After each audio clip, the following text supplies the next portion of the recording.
Kicking off the list at number 10, we have Ultimate Red Skull. Making his debut in the Ultimate Comics Avengers 1 back in 2009, Ultimate Red Skull is a lot different than the Red Skull casual moviegoers would have guessed at this point. See, the son of Steve Rogers, yes, and Gail Richards. They even hid him and trained him to become the next Captain America. It's wild. The Ultimates are wild. He always feared that he would never live up to his father's expectations.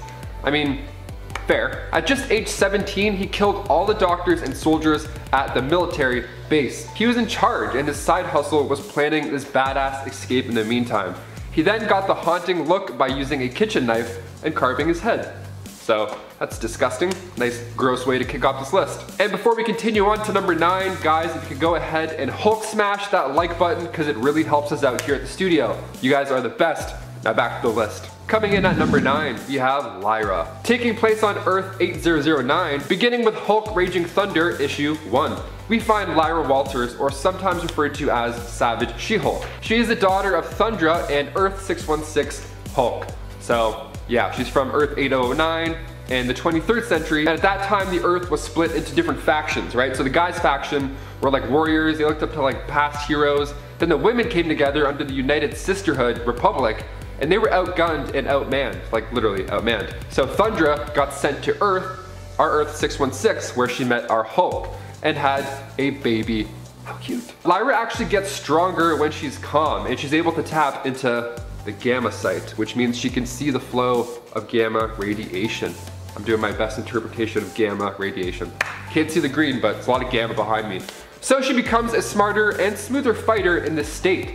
But if she becomes angry, she'll actually become weaker, which is fun. Let's play with that idea of it. Number 8, Ultron. In the MCU, Tony and Bruce are the masterminds behind Ultron. But in the comics, it was actually Hank Pym. See, Ultron made his first debut back in 1968 in Avengers 54. And beneath the crimson cowl, we discover is indeed Ultron Pym. I love how in Age of Ultron they used a red cowl to hide his new and improved look. It was a nice reveal. In the comics, Hank Pym was actually the father of Ultron, so there's been many versions of Ultron, seeing as he constantly wants to upgrade himself and be bigger, badder, and bolder. He actually has the same brain patterns as Hank Pym. He figured it needed a personality, much like our MCU version of Ultron is basically Tony Stank, but with more, you know, metal, rage, fire, and blood and horribleness. Number 7, Franklin Richards. Born in New York City, Franklin Richards, of course being the son of Reed Richards and Susan Storm, is quoted from Galactus himself as the most powerful mutant ever. Nice, that's it. Put that on a resume. Boop, that's sick. He is a mutant beyond Omega power.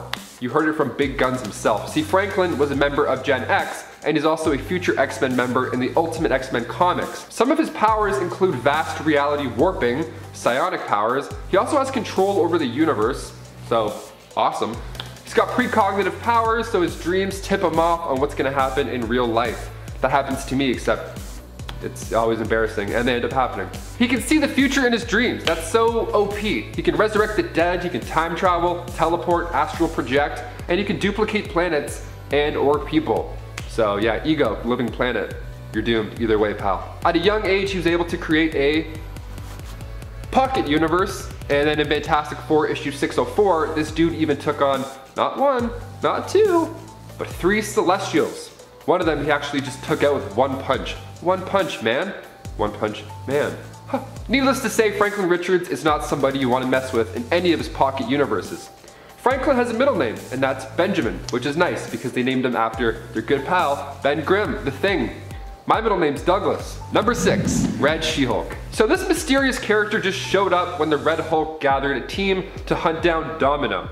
So while Wolverine was fighting Red Hulk, he like scratched his eyes out, which is a mess. And then just as Wolverine was about to finish him off, bam, Red She-Hulk comes in to save the day, and she's fierce. Like right off the bat, she taunts Wolverine by showing him her fancy new outfit that used to belong to Domino. Like she had Domino's gun, she had Elektra's sai, and then she bragged about how she killed the two and took their weapons and clothes. So she's kind of a hot mess. She held off the fight long enough for Red Hulk to recuperate, and then unbeknownst to Red Hulk until later on, the identity of the new mysterious Red Badass is actually none other than Betty Ross. General Ross became the Red Hulk and was an Avenger at one point. So his daughter, Betty, naturally also became the Red She-Hulk. Now, I know what I said about her earlier makes her sound like an absolute savage. In some of these comics, yeah, she is. She even killed the Hulk in Incredible Hulk 634, so you gotta check more of her out. Her powers are pretty nuts.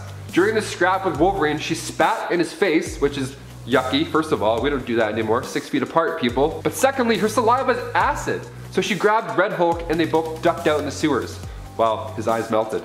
Yuck. Number 5, Stinger, aka Cassie Lang. This one I think we actually might see in the MCU sooner than we think, so yes. The daughter of Scott Lang, aka Ant-Man, is one of my favorite parts of the Ant-Man films. She's so cute, she's funny, the way they interact, it's just good. It's a nice father-daughter relationship that we kind of saw with Morgan and Tony, but it was just nicer, and this lasted much longer.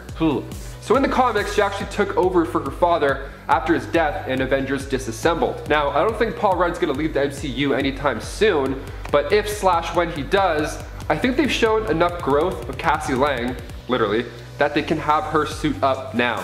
I mean, who knows, maybe after he supposedly blipped, Cassie wanted to like avenge him and stuff. We didn't really see a lot of that side. Even in the comics, she was asked by Scarlet Witch to join the Young Avengers. Then she donned the name Stinger after she died and came back to life. Now, while I don't think this exactly is gonna happen anytime soon in the movies, I'm getting an idea that she works alongside Scott Lang in the next movie. That's my prediction.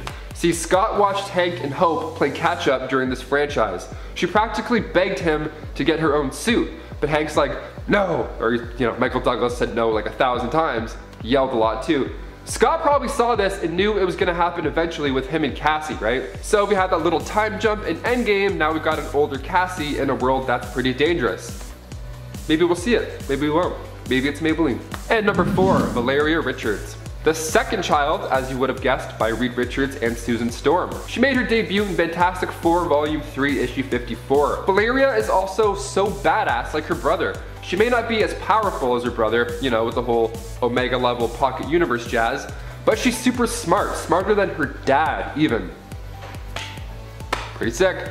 She's also more into working alongside her uncle, Victor Von Doom. There's always the cool uncle everybody loves, Can't help it, just too cool. Hashtag too cool for school. She believes that Reed also never really used his knowledge to help people. Rather, he just did things for himself, which is a common theme in superhero worlds. Donning the nickname Brainstorm in the meantime, hopefully we get to see her sometime soon. Number 3, Scotty Summers. Making his debut in Mutant X issue 1 back in 1998, Scotty Summers is the son of Avengers member Havoc and Madeline Pryor. The Inferno event is probably the most noted piece of his history. See, they wanted to use Scotty Summers as a sacrifice in order to open up a portal to the Goblin Force. Madeline saved him, but in doing so, she became possessed by the Goblin Queen. This was when he showed his true power. That power just happens to be up there with Franklin Richards.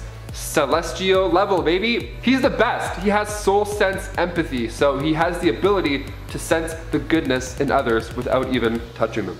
And on top of that, he can read minds, so it doesn't matter how you feel or think, Scotty already knows. And Psionic Firebird is pretty wild too. He can turn into a psychic firebird whose claws can harm you physically and or mentally. Nice. Number 2, Vision, the son of Iron Man and Banner.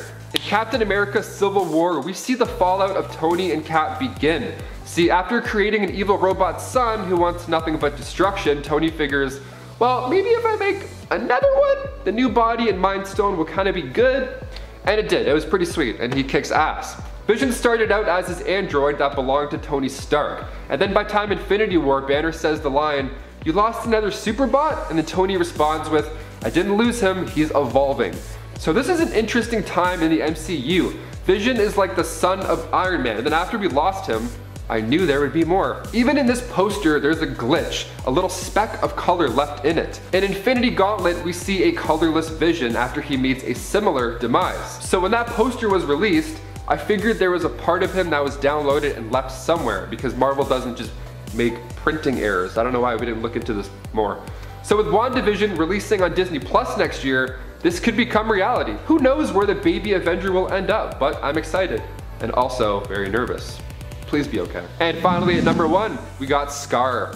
Making his debut in World War Hulk issue 5, he was conceived during the Planet Hulk storyline. He's a son of Hulk and Kyra the Old Strong. After Hulk had spent time on Sakaar, he also started spending a little bit of alone time, you know? So after Hulk had left the planet, Sakaar had popped out of a cocoon and he resembled a teenager after just a year. So, growing pretty fast. Now, given the fact he was born to a not so chill planet, he learned to kill like it was a normal thing. Well, he needed to kill for survival. Eventually, he ends up on Axeman Bone's radar. So Scar retains the old power as well, so he has the ability to control tectonic energy, like summon lava and magma, and he can also tap into energy projection. Out of the many children of the Hulk, Scar easily takes the top of that list, and also the top of this list as well, because he's here, so there it is. Number 10, Amora and Thor hybrid clones. One of the only children, if you want to call them that Thor actually has in the main continuity were actually genetically engineered by a man named Price, who was a scientist. A mad scientist, I would say. A scientist who ate one too many mushrooms and then had a vision of Yggdrasil. Because of his vision, he believed that after Ragnarok, a new superior race of beings would come into existence, and after getting genetic samples from both Amora and Thor, created clones of those two people together, who for some reason were all male, but anyways. They had no individual names, but were simply known as Price's clones. He created them to help him build the world engine, which would usher in the new superior race meant to come into existence following Ragnarok, as per Price's vision. There is also a lot of romantic tension in this story between Thor and Amora, where they both end up confronting Price and his creations. Also, all of them are bald, which I feel like if they're Thor and Amora clones, I feel like they should have lots of hair. In my mind. Both of those people got lots of hair. Number 9, Modi the Angry. This Modi is the son of a past version of Thor, so not the Thor that we know from 616, but technically this Modi would be from 616. He is one of the few survivors of a past Ragnarok event. The Eye of Odin tells main continuity Thor about this tale, showing him the Ragnarok that had happened and a past version of Thor's place in it. While this past version of Thor died in a fight against the serpent, he was survived by his two sons, one of which was Modi. We don't know much about Modi, we don't even seem to know who his mother was. Technically, Modi is the son of a past Thor, but all versions of Thor's children are welcome on this list, so that's why we can count them. Especially as in the main continuity, Thor, like I said, doesn't really have kids. Not even in the comics. A lot of them are alt kids from alternate realities. Modi has bright red hair and seems to be armed with daggers. While we don't know much, we do know he was strong enough to survive Ragnarok, which completely ravaged the Nether Realms, and that's pretty impressive. And friends, before we move on to this next spot, if you are loving this list and you are loving our channel, please head on over to our Facebook page, where you can also show us your love by clicking that like and clicking that follow. Whoa, whoa, whoa, whoa! Number 8, Magni the Stronger. This Magni is another son of past Thor, who also makes his first appearance alongside his brother Modi in the original Thor series in issue 293. Where Modi is known as the Angry, Magni is known as the Strong. Throughout the various alternate universes we've seen, Magni would become a more preferred name as well for Thor's potential children. Well, one of the preferred names. There's a couple. Whether it be a past version of Thor or possibly a future version of Thor, Magni is a name that we will see again. Like Modi, Magni also is one of the few to survive Ragnarok despite the destruction of the Nether Realms, which, as I said, is pretty dang impressive because, yeah, Ragnarok usually kills everybody. Also, Magni and Modi both prove together in the following issue that they are both strong enough of will to resist the temptation to use their father's hammer Mjolnir to rule over the other surviving Asgardians, and that they are strong enough of might to hurl it away from them, all the way through space and down to Midgard with a single mighty toss. It's a joint toss, but still, that's pretty impressive to me. That's a far throw. Number 7, Thorin Thorsdottir. Thorin Thorsdottir is the daughter of Sif and Thor, who hails from the alternate future that we see in the animated series Next Avengers Heroes of Tomorrow. In this reality, Thorin and the other young surviving heroes were kept safe by Iron Man and aided additionally by Hulk and Vision when it came to their battles and their training as young young heroes. Young Avengers. Not Young Avengers though, Next Avengers. Young Avengers is a different thing. Torunn was basically sent to Midgard by her parents to learn the same lesson that Odin had sought to teach Thor by sending him away. She has all the powers of an Asgardian, being the daughter of Thor and Sif, and also seems to have lightning and thunder powers similar to her father. Number 6. Thena Thorsdottir. Thena hails from the MC2 reality of Earth 982. Here Thena is the daughter of Thor, although mysteriously we do not know who her mother is, which seems to be a recurring theme in a lot of Thor's kids. She ends up chasing down her cousin Silene, daughter of Loki, to attempt to stop her evil plot from succeeding and to rescue Kevin Masterson, son of Thunderstrike aka Eric Masterson, whom Silene had kidnapped. In the process she runs into the New Avengers, also known via the comics as the Avengers Next Team, after a quick fight due to a misunderstanding. Thena would join with the Avengers, continuing to pursue Silene and successfully defeating her and rescuing Kevin in the end with their help. Thena is similar to Torunn in terms of her capabilities, but is more experienced, so she ranks a little higher for that reason. At least she seems more experienced to me.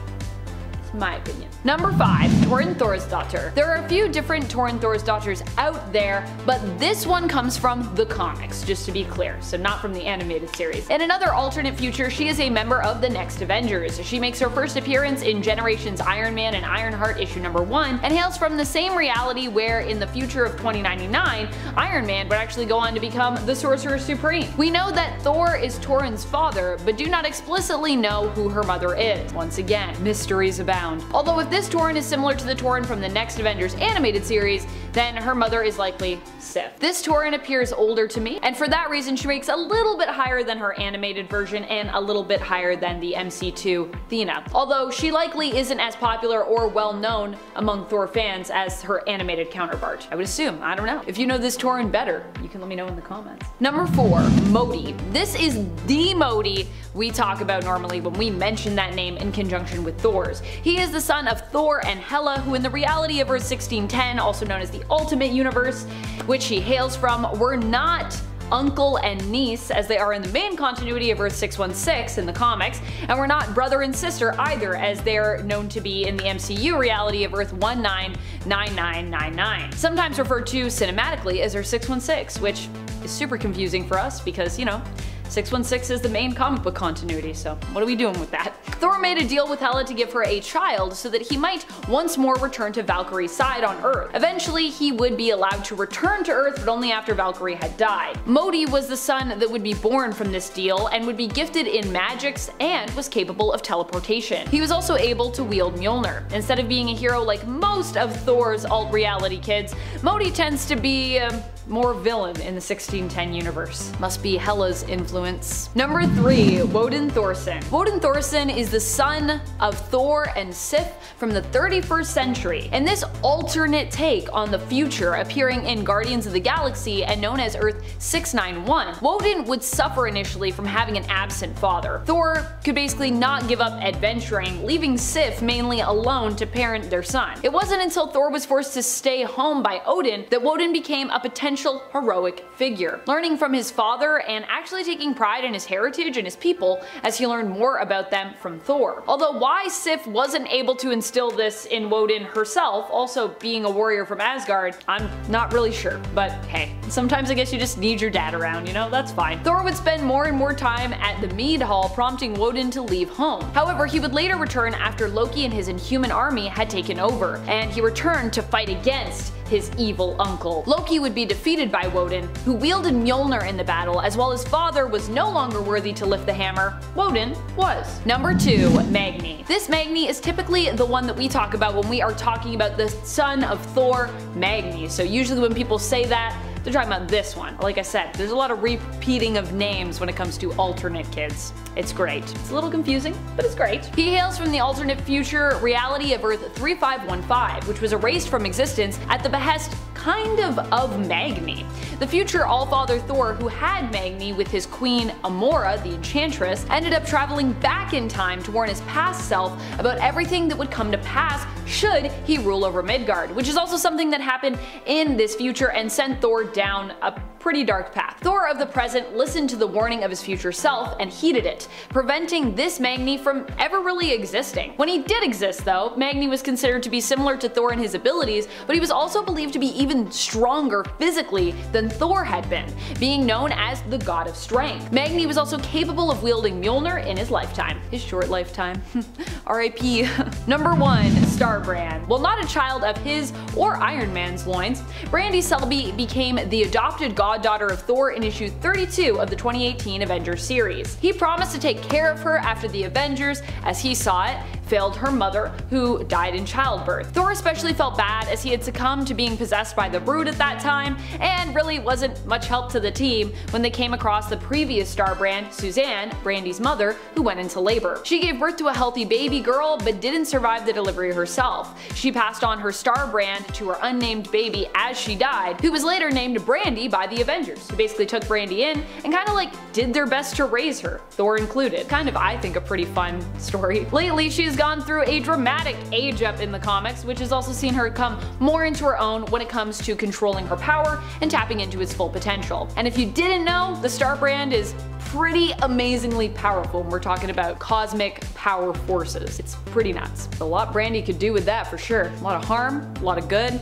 A lot of stuff. Number 10. Ben Grimm. There are so many excellent alternate versions of Thor to highlight from the Thor Corps, but I decided to go with the version I don't believe I have ever talked about on this channel. Correct me if I'm wrong, but I don't think I have. We're talking about Benjamin Grimm. He was not just a member of the Thor Corps, Emperor God Doom's enforcers of justice and peace on Battleworld, but is also a member of the Fantastic Thors. That's right, this alternate version of the Fantastic Four all became Thors, although it's never established as to how this happened for them. I just think the idea of Ben Grimm becoming Thor is pretty cool. I mean, Ben is already a super strong character, so imagine combining him with the sheer godly power as well of Thor. The Thor Corps in general are also just insane. And friends, before we move on to our next spot on this list, if you love what we do here at Top 10 Nerd, why not consider clicking that subscribe button? It's good for us, it's good for you, it's good for everyone. Number 9. Adam Aziz. Like Jane Foster, Adam Aziz became Thor briefly when the hammer presented itself to him. However, he didn't last nearly as long as other mortals have in the role. Definitely not as long as Jane Foster. This is because the hammer presented itself to him when it was broken during Donny Cates' recent Thor run. It wasn't that Adam was worthy, it was that the hammer needed to be fixed. He asked Thor before returning Mjolnir to him if he could use it to fly once high up in the sky like he and the other heroes so often do. Thor gave him permission, and afterwards he returned the hammer, giving Thor some advice on how he might fix it, based on Adam's own experience. The good old IT crowd fix. Have you tried turning it off and on again? Number 8. Ben Parker. If you can believe it, in an alternate reality, there is actually a version of Benjamin Parker, Spider-Man's uncle, who became Thor. This version of Thor and Ben hails from the alternate reality of Earth 615 and makes his first and only appearance in Secret Wars 2, issue number 1. Secret Wars 2 is in TOO, by the way. Here we're introduced to Thor as a member of the Avengers, who are one of the superhero teams from a region of Battleworld known as number 615. Here, everyone is actually Ben Parker, so I think you can imagine the Avengers,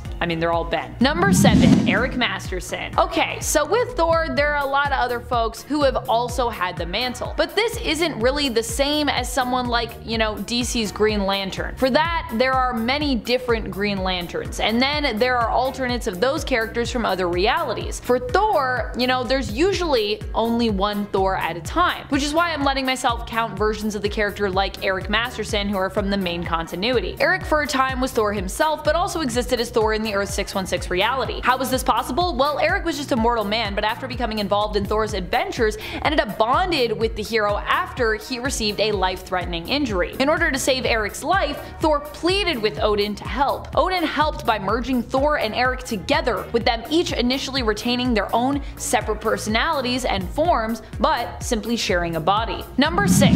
Thor Machine. Thor Machine was the editorial name given to this alternate. This version of Thor is one you might recognize as War Machine, aka Jim Rhodes, aka Rhodey, Tony Stark's good friend and ally. However, this isn't the Rhodes of Earth 616, the main continuity. This is the Rhodes of Earth 12311, home of Technopolis, and one of the alternate realities that was created when God Emperor Doom rebuilt the multiverse in his image, following the incursions destroying the multiverse we knew previous to Secret Wars, the 2015 Secret Wars, to be clear. Here, Rhodes was known as Grand Marshal Jim Rhodes, the Thor of this reality and an ally to the Baron of this domain, an alternate Tony Stark. Instead of him being an Asgardian god, this version of Thor actually gets his powers from his armor, which resembles the look of Thor's costume and armor. Number 5. Jane Foster. Jane is her own character, but was, for a time, also Thor. Currently in the comics, she's instead known as Valkyrie right now, but before that, she was granted the powers of Mjolnir after Thor was deemed unworthy and lost his ability to use it. The hammer called to Jane, and she answered the call, becoming Thor, known editorially as Mighty Thor. Eventually, Jane gave up the ability to become Thor in her final fight against Mangog. She sacrificed herself as transforming into Thor was actually killing her. Currently suffering from cancer, the transformation basically wiped clean any of the progress her chemotherapy treatments were making in fighting back against the disease. In the end, Jane bound Mangog in chains intended for Fenris that were attached to Mjolnir and hurled up the hammer into the sun. This destroyed the hammer and seemingly killed Jane, ending her time as the mysterious Lady Thor. Of course, Thor Odinson would not give up, and surprisingly, with Odin's help, was able to revive her, with her passing the mantle of Thor back to Odinson. Number 4. MCU. I mean, can I really do a list like this without talking about Chris Hemsworth's take on the character? I do not think that I can. While Thor Love and Thunder was not exactly the masterpiece we were all hoping it to be for the Thor and Marvel superhero franchise, you can't say that the character development we've seen for Thor has been amazing. By far, Thor has seen some of the most character development among the versions of the heroes we've come to know in the MCU. I would say Thor and Scarlet Witch oddly have seen some of the greatest developments throughout the more than decade we've been watching superhero films and television. Thor went from a reckless god who didn't really feel he belonged on Earth, nor really wanted to be there, to one of Midgard's greatest heroes, to an orphan and relatively directionless Asgardian, to the hero of his people, to someone who himself went toe-to-toe with Gore in an attempt to protect not just his people, but all the gods of the universe. That's quite the journey, honestly. Also, he got a haircut, which for Thor, honestly, that's a pretty big deal. Number 3. Loki. A version of Loki who we initially knew as Kid Loki, but who has since become the main Loki in the comics, no longer a kid version of himself currently, was actually once Thor. He took up the mantle during the Marvel Axis event. Now, if you don't know of Axis, it was basically an event where the alignments of many major heroes and villains in the Marvel universe were flipped. For Thor, this meant he became a villain. For Loki, however, this meant he was free of the guilt of his past misdeeds and basically became a straight-up hero. It also meant he was deemed worthy to wield Mjolnir, which he did, himself becoming the hero Thor and fighting against his now evil brother Odinson. However, after the alignments of everyone were once more reversed, returning everyone, or almost everyone anyways, back to their old alignments, the guilt crept back in, making Loki feel unworthy and ending his brief time as the hero Thor. Number 2. Ultimate Thor. Ultimate Thor initially seemed to not be Thor at all, but just a human man named Thorleif Gorman, who was deemed delusional. However, in truth, he was actually Thor, and the delusions he would later suffer would actually reveal themselves to, in fact, be true memories. Claiming to be the Norse god of thunder at first led to him being institutionalized, but later these delusions were in fact confirmed to be his true memories by Dr. Donald Blake, whom Thor actually recognized as the reincarnation of his half-brother Balder. Thor was simply remembering after being exiled for years to Midgard and made to forget. Initially, it was the suit that Thor wore, which was given to him by the Dome, that gave him his powers. But as his memories came back, the power within him was unlocked and returned to him ultimately by Odin so that he might use it to defeat Loki. And he reclaimed his actual powers, not needing the suit to necessarily channel them. Though one of the interesting things is that it's not really fully established in the Ultimate Comics to what extent, even after having his powers returned to him, that he relies on the suit, and to what extent the powers that he displays are actually just innate from within himself. So it's kind of like a combo deal. It's like he has powers, but he's also using the suit. Number 1. Beta Ray Bill. I love when I get to put Bill at number 1. You know, I just think he deserves it. Pretty crazy to think, but Beta Ray Bill was also once technically a Thor alternate. And the origin of him being Thor actually kind of goes all the way back pretty much to his own origin story in the comics. When passing near Earth with his people, the Corbinites, he was intercepted by S.H.I.E.L.D., who sent Thor to investigate. His ship, the Scuttlebutt, classified identified Thor as a threat, and so Beta Ray Bill went out to fight Thor. Surprisingly, Bill pretty easily won and even was able to claim Mjolnir, becoming himself Thor. Bill claimed he should get to keep the hammer as he won it fair and square in their fight. Odin ended up getting them to battle again to determine who should get to actually keep the hammer. And once more, actually, Bill won that fight. However, ultimately it was decided that Thor would get Mjolnir back and a new hammer instead, known as Stormbreaker, was made for Bill. We will start things off with Robbie Banner, the Hulk of Earth 138, the Earth where Hobie Brown aka Spider-Punk runs around. This Hulk is literally so cool. He looks punk for sure. He's got tattoos and a mohawk and massive chains as a belt. The ripped shorts in this universe seem less of an unfortunate side effect of hulking out and more of a fashion statement. I think he also walks around with a little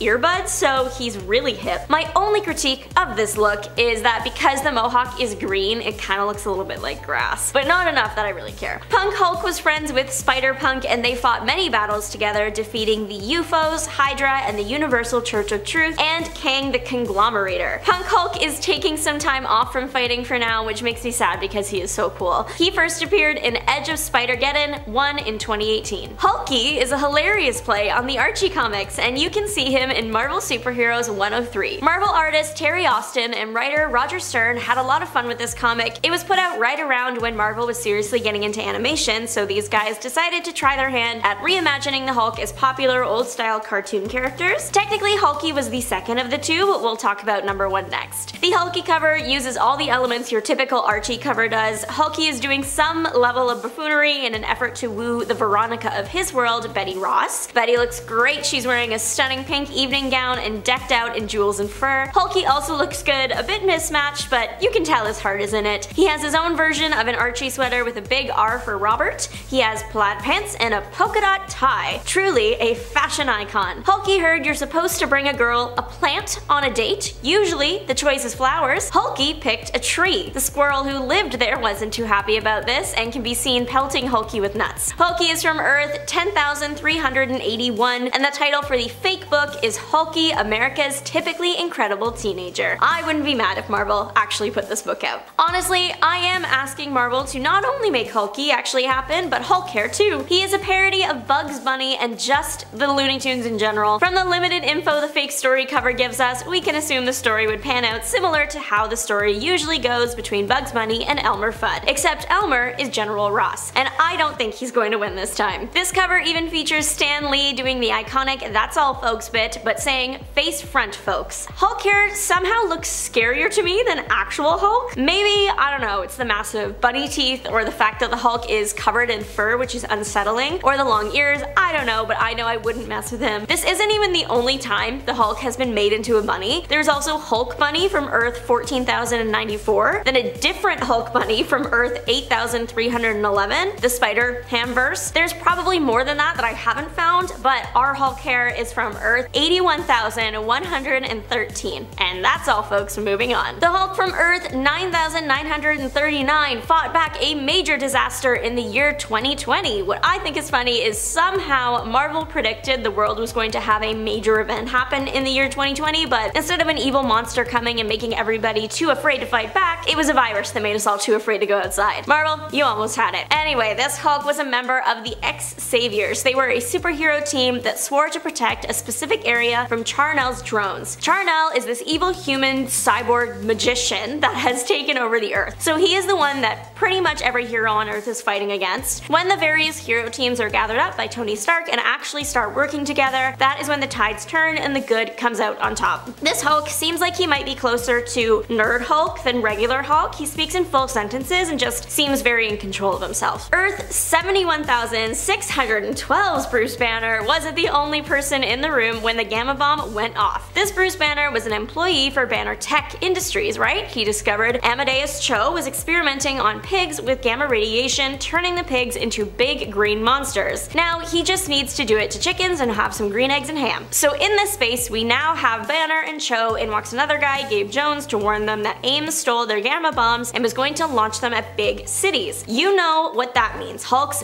everywhere. There is a valiant effort made to stop the explosions. Cho tweaks the bombs so they do not cause a massive explosion, but instead it explodes into a massive cloud of green gas. That green gas causes everyone everyone that inhales it to turn into a Hulk. There is a couple hundred people in the vicinity, minimum. The end of the story features Banner saying Cho saved the world, but who was going to save the world from all the new Hulks? This version of the Hulk appears more vicious than his Earth 616 counterpart. He has fangs and a really long lizard-looking tongue, and he just overall looks scarier. The Hulk once became a gunslinger in the Wild Wild West when he was reimagined to be the two-gun kid of his world. This also happened in a Marvel Superheroes end of the comic Imagine situation, but it's so fun, and I love cowboys and the color green, so two-gun Hulk had to be acknowledged. I love the implications of Hulk being two-gun kid, because then that means the later version of him that joins the Avengers, because the Hulk can kind of live forever, and I like to think he would still join the Avengers when they are created, but when he does that, everything would be the same, but he has a southern accent and can shoot real well. Wouldn't it be swell if instead of saying Hulk smash on Earth 84,112, he's just saying like Hulk shoot or something? Point is, the Hulk as a cowboy is a great idea, and he wears the cowboy hat well. The Hulk is one of the strongest heroes in the Marvel Universe, but then one day he got extra jacked when he got lizard serum. He became Lizard Hulk. It makes sense, the lizard is green, the Hulk is green, why not put them together? The Hulk of Earth 19,919 has probably an almost identical history to 616 Hulk, but with one change. He was infected with the spider virus. It's the virus that made Peter turn into an actual spider and then molt back into being a human. You are also under the Spider Queen's control when infected. On Earth 616, the virus doesn't affect superpowered people. Earth 19,919 is the Earth where the virus mutated to harm super people. The Spider Queen's influence over the Hulk was broken when he was given the lizard serum and he became lizard-like. He was still green, obviously, but super scaly now and has sharp teeth. He looks like a big iguana. Lizard Hulk was part of the storming of the Queen's castle and eventual defeat of the Spider Queen. All this happens in 2015's Spider Island series. Lizard Hulk isn't the first Hulk to experience something that was supposed to happen to Peter Parker. The Hulk from Marvel's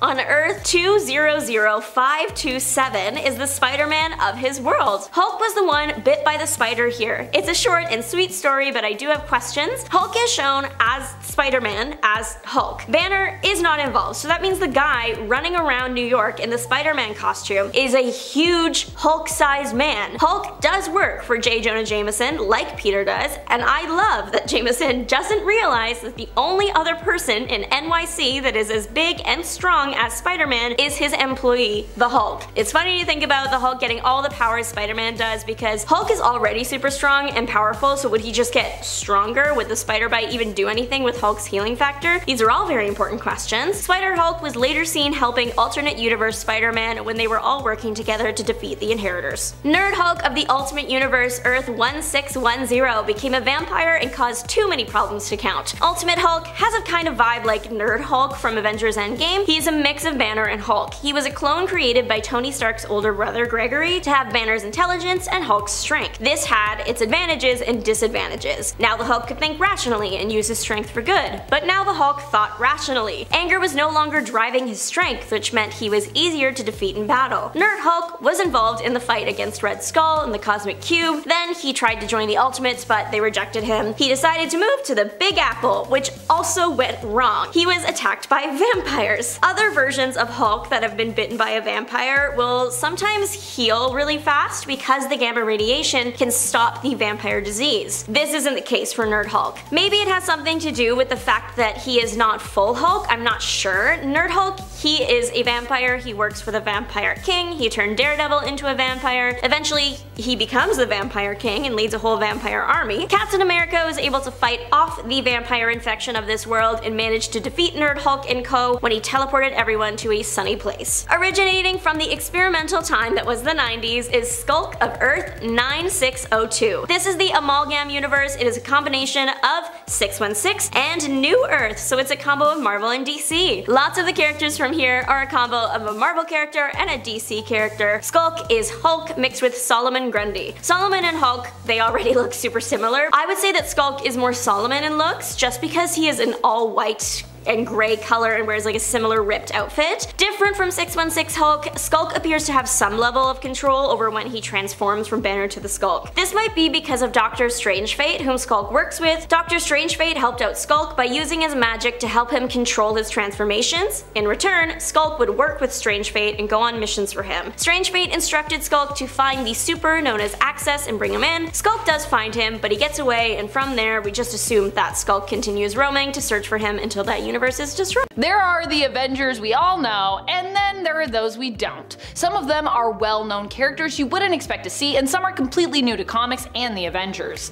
While others on the team might have the greatest potential for power, Robbie Reyes is a bit more experienced when it comes to his powers. And even when he was less experienced, he accidentally killed one of the previous Star Brands, Kevin Connor, in Marvel Legacy, which is pretty crazy. For those reasons, I thought we should include him on this list. Robbie Reyes first appeared in 2014 in All New Ghost Rider issue number 1.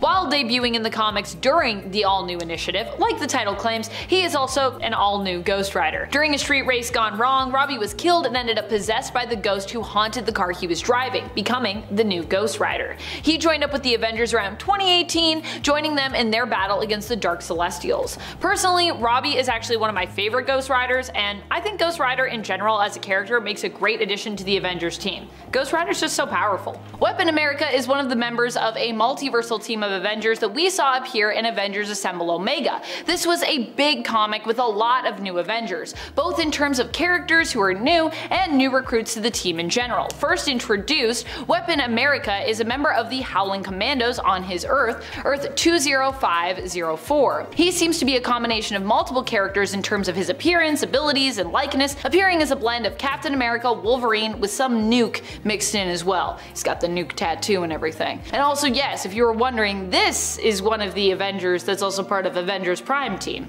Loki Avengers Prime, not 2013 Avengers Prime. Next up, Mr. Sweeney, aka the Bruiser? Now, while the Bruiser isn't really an Avengers member technically, he did recently join up with the group in a way as an ally. We recently learned in the comics that the true identity of Mr. Sweeney was that of, yeah, Bruiser. Initially, the Bruiser was a villain who made his first appearance in the 80s in the comics in Avengers issue 201. That's the direct issue after the tragically iconic issue 200. Yeah, that issue 200. In issue 201 though, Jarvis actually takes on the Bruiser on his own. He finds out that the Bruiser has been terrorizing the neighborhood of the Bronx, and specifically Jarvis's mom, who lives there. In retaliation, Edwin Jarvis takes on the Bruiser himself, refusing to call the Avengers for a matter that he feels can just be easily handled with some help from himself by the neighborhood. Jarvis boxes the Bruiser and inspires the people in the neighborhood to unite and rise up against the Bruiser, and in the end, the Bruiser is basically forced to admit defeat and he ends up retreating. Now it seems years later, appearing as Mr. Sweeney, that the Bruiser has turned over a new leaf and instead of fighting against Jarvis has actually found employment as his assistant. I kind of love it. More an Avengers ally here than a straight up Avenger, but this was such a cute little cameo and like callback to the 80s, I just had to mention it. It's so random and I kind of love it. Although weirdly, this version of Nighthawk was actually a Mephisto creation. Kyle Richmond, or this version of him anyways, normally of the Squadron Supreme, ended up being recruited by the Avengers to help them in their fight against Mephisto. Perhaps it was because of his desire to do good as he is a hero, or his personal agenda against Mephisto, but for a time Nighthawk did join the team. Nighthawk is not normally considered to be a new character and has joined up with Captain America's Secret Avengers in the past as well during Civil War I, at least he did for a very short time, but technically that was a different Nighthawk, as this one is the one that is believed to have come into existence in 2018 as a construct that Mephisto created to be a member of Agent Phil Coulson's Squadron Supreme of America. Yeah. Oh, comics. I'm not exactly sure when this next member of the Avengers joined up with the team fully, specifically anyways, but I think in regards to the comics it would be somewhere around early 2023, when the multiversal Avengers were coming together as a team in the culmination of Jason Aaron's Avengers run. Yeah, Avengers Prime Multiversal Avengers, that multiversal Avengers. Captain Carter was one of the heroes who appeared there. Now if you are an MCU Peggy Carter or Haley Atwell fan like me, then you know Captain Carter from Multiverse of Madness apprentice and Marvel's What If animated series. But guess what? It also seems this character, or some other version of this character at least, also joined up with the Avengers in the comics as well. She appears throughout the major final story arc of Aaron's run, appearing in the main Avengers series, in Avengers Forever, and an Avengers Assemble Omega. This version of Carter came to be in the place of Steven Rogers. On her Earth, it was Peggy, not Steve, who became the super soldier between the two of them, and so she becomes Captain Carter instead of Captain America, for those that don't know. You know, we're in the future when you're recruiting a whole city to your cause. This is exactly what happened here with the Impossible City. The Impossible City was initially used as a base who was in the group of multiversal heroes. Initially in the comics, we aren't actually informed who were the ones that were behind that. What we do know though is after they left their base, their prisoners escaped. This villainous troop was known as the Ashen Combine. The Ashen Combine would then make the city their own base, and it would be the place they had their final stand against the Avengers. When the Ashen Combine was defeated, the Impossible City actually offered to join up with the Avengers team. Oh yeah, the Impossible City is also aptly named because it's sentient as well. Pretty impossible stuff. The Avengers accepted the offer, and as such, the Impossible City became an official member of the Avengers team. So yeah, now they have a whole city on their team.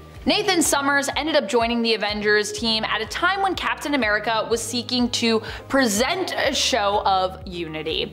Hence, Cable ended up on the Avengers Unity division, which was meant to bring together the Avengers and X-Men after the events of Avengers vs. X-Men had created tension between the two superhero groups of Earth. Series-wise, the team was known as the Uncanny Avengers, with Cable joining up as early as issue 4. Technically, this is also volume 3 of Uncanny Avengers if you wanted to go find it yourself and give it a read. Cable is an extremely powerful telepath and telekinetic due to him being the offspring of X-Men member Cyclops and his wife, Mr. Sinister created clone of Jean Grey made from a spark of the Phoenix, Madeline Pryor. Despite Maddie being his birth mother, Jean has also kind of been like a mother to Nate after she was implanted with the memories of raising him, making him kind of like her retconned in a telepathic way son, with Maddie becoming more like kind of a surrogate in terms of her relationship with Nathan and just kind of how she's treated in the comics. I don't agree with it, but that's where it is. Formerly known to her as Baby Nathan, and back in the day as Baby Christopher. Constantly called Baby Christopher back in the day. And I feel like now when I call him Baby Christopher, people are like, do you know who we're talking about? It's Nathan Summers. And I'm like, yes, but remember when he was Baby Christopher? It's one of his names, so I guess it kind of makes sense. Joining up in the same issue as Nighthawk, who we talked about earlier, was Brandy Selby, aka the cosmic hero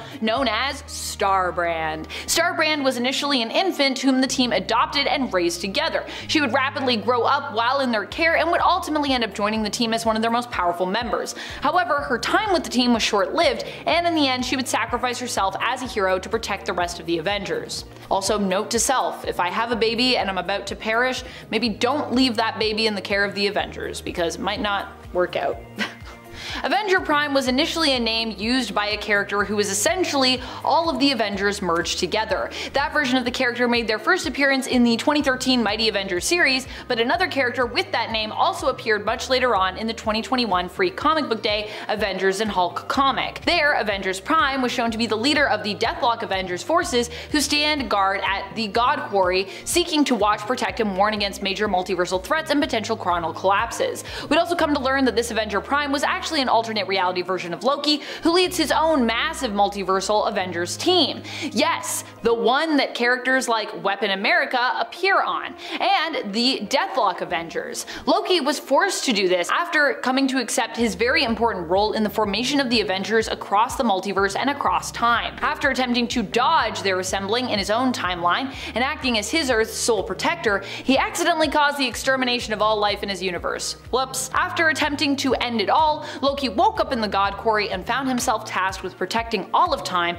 assembling his own extensive team of Avengers to do so. But he was pretty embarrassed, so he mostly just kept to himself and stayed in the shadows. The Phoenix made her first appearance as a member of the Avengers a long time ago, way back in the past in 1 million BC, joining up with the prehistoric or Stone Age Avengers. How does this make her a new member? Well, while in canon this happened a long time ago, it wouldn't be revealed to us readers to have happened until the modern day, as the Avengers of 1 million BC first appeared in 2017 in Marvel Legacy issue number 1. So it's a super old character, but appeared pretty recently. To be an Avenger is an honor that many Marvel heroes strive for, and every year more and more make the cut. Heroes like Eric Brooks, or as most of us know him, Blade. Blade has been around since 1973, so it actually took me by surprise when I learned that he didn't become an actual mainline Avenger until Avengers Volume 8, number 12. Born with an extremely unique vampire physiology, Eric used his powers to wipe out evil vampires, taking on the title of Daywalker. Now, to be fair, he was once part of the Mighty Avengers before being invited to join the main Avengers team by Black Panther. But while on the Avengers, he did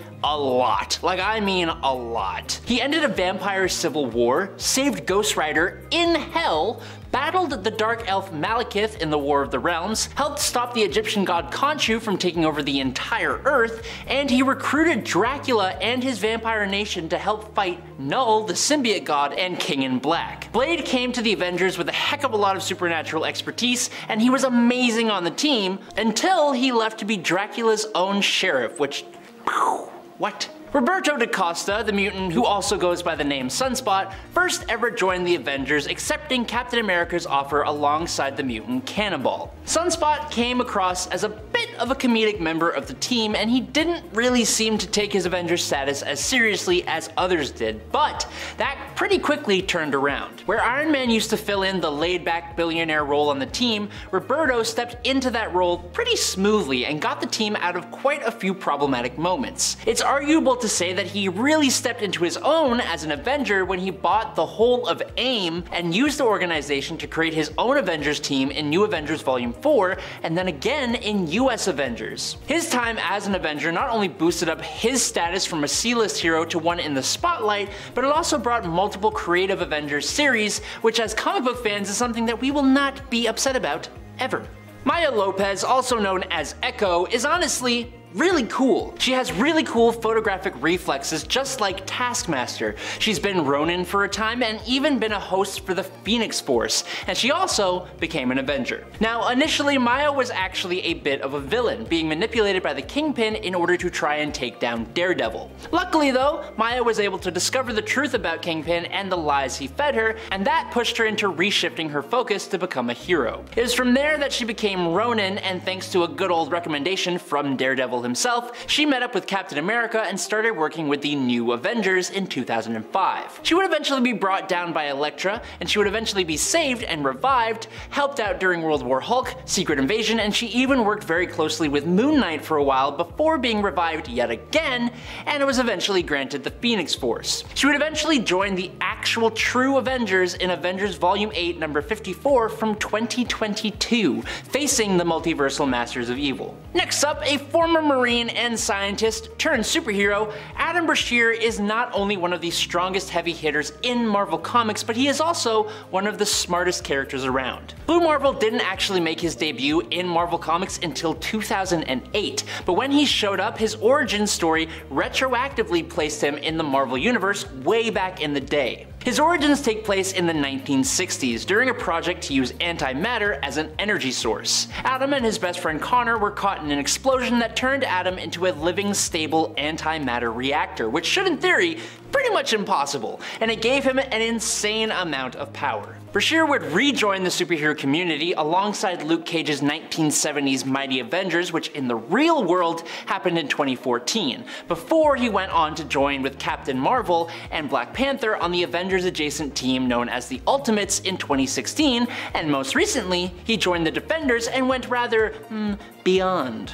Next up, Eden Fessy, aka Manifold, first appeared as an incredibly underrated hero in Jonathan Hickman and Brian Michael Bendis' Secret Warriors series, alongside a group of other legacy heroes recruited by Nick Fury in 2009. Now, Manifold is a mutant with the insanely godlike ability to manipulate space, which he most often uses as a teleporter. He was actually the student to another mutant teleporter known as Gateway, but following with writer Jonathan Hickman, Manifold joined the Avengers in Avengers Volume 5 in 2014/2015 for one of the greatest Avengers runs we have had in a long time. As the Avengers expanded to a bigger scope than they have ever done before, Manifold was pretty instrumental in some of their galaxy-wide conflicts, and he even sacrificed himself during Secret Wars. Thankfully though, he was brought back and has become one of the most powerful and versatile mutants and Avengers. Now, there have been multiple Nova Primes throughout the history of the universe. Richard Rider is absolutely the main one, and he he is fantastic, but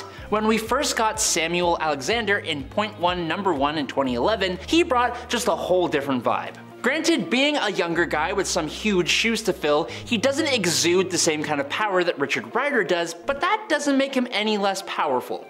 Sam has grown into a hero all of his own. He's fought alien warlords, evil Avengers doppelgangers, and interdimensional monsters, and he absolutely deserves the Nova mantle. While he can be reckless from time to time, thanks to his youth, independence, and loyalty, he still got offered a spot on 2016's all-new, all-different Avengers number 1 by none other than the God of Thunder, Thor himself. Unfortunately for the Avengers though, Nova left the team pretty soon after with a few other younger heroes to form the Champions. And one of those young heroes was none other than Miles Morales. In the aftermath of the multiversal event Secret Wars, the second Spider-Man of the Ultimate Universe, aka Earth 1610, joined Marvel's main Earth 616 reality, and not too long after that, he also joined the Avengers in 2016 alongside Nova and Kamala Khan, Miss Marvel. Now Miles has essentially all the same abilities as Spider-Man himself, but then he has some that are wholly his own, and they're actually pretty cool. His signature difference in my eyes is his venom.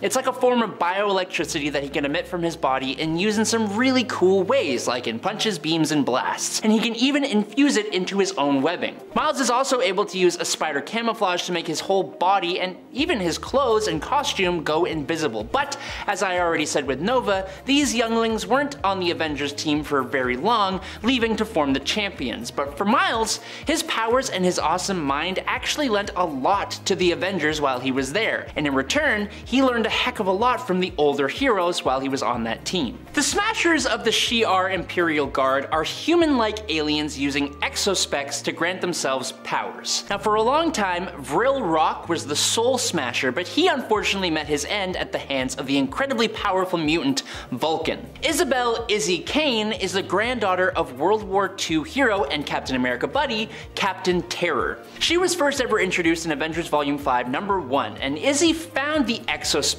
of a Smasher on the farm that she was raised on. These exospecs spoke to her and beckoned her to put them on, giving her access to the Smasher's powers. Izzy then traveled to the Shi'ar world of Chandalar, where she became a sub-guardian of the Imperial Guard. Now after returning back home to Earth, Izzy's grandfather with his last words told her to become a hero, and he gave her Captain America's business card, which, I'm sorry, that's kind of hilarious. Now being the first and only human recruit of the Shi'ar Imperial Guard, gaining super strength, speed, energy blasts, and flight, plus her adventurous spirit and her grandfather's legacy, Captain America brought her onto the Avengers pretty quickly and with no contest, making her a big part of the team's spacefaring adventures.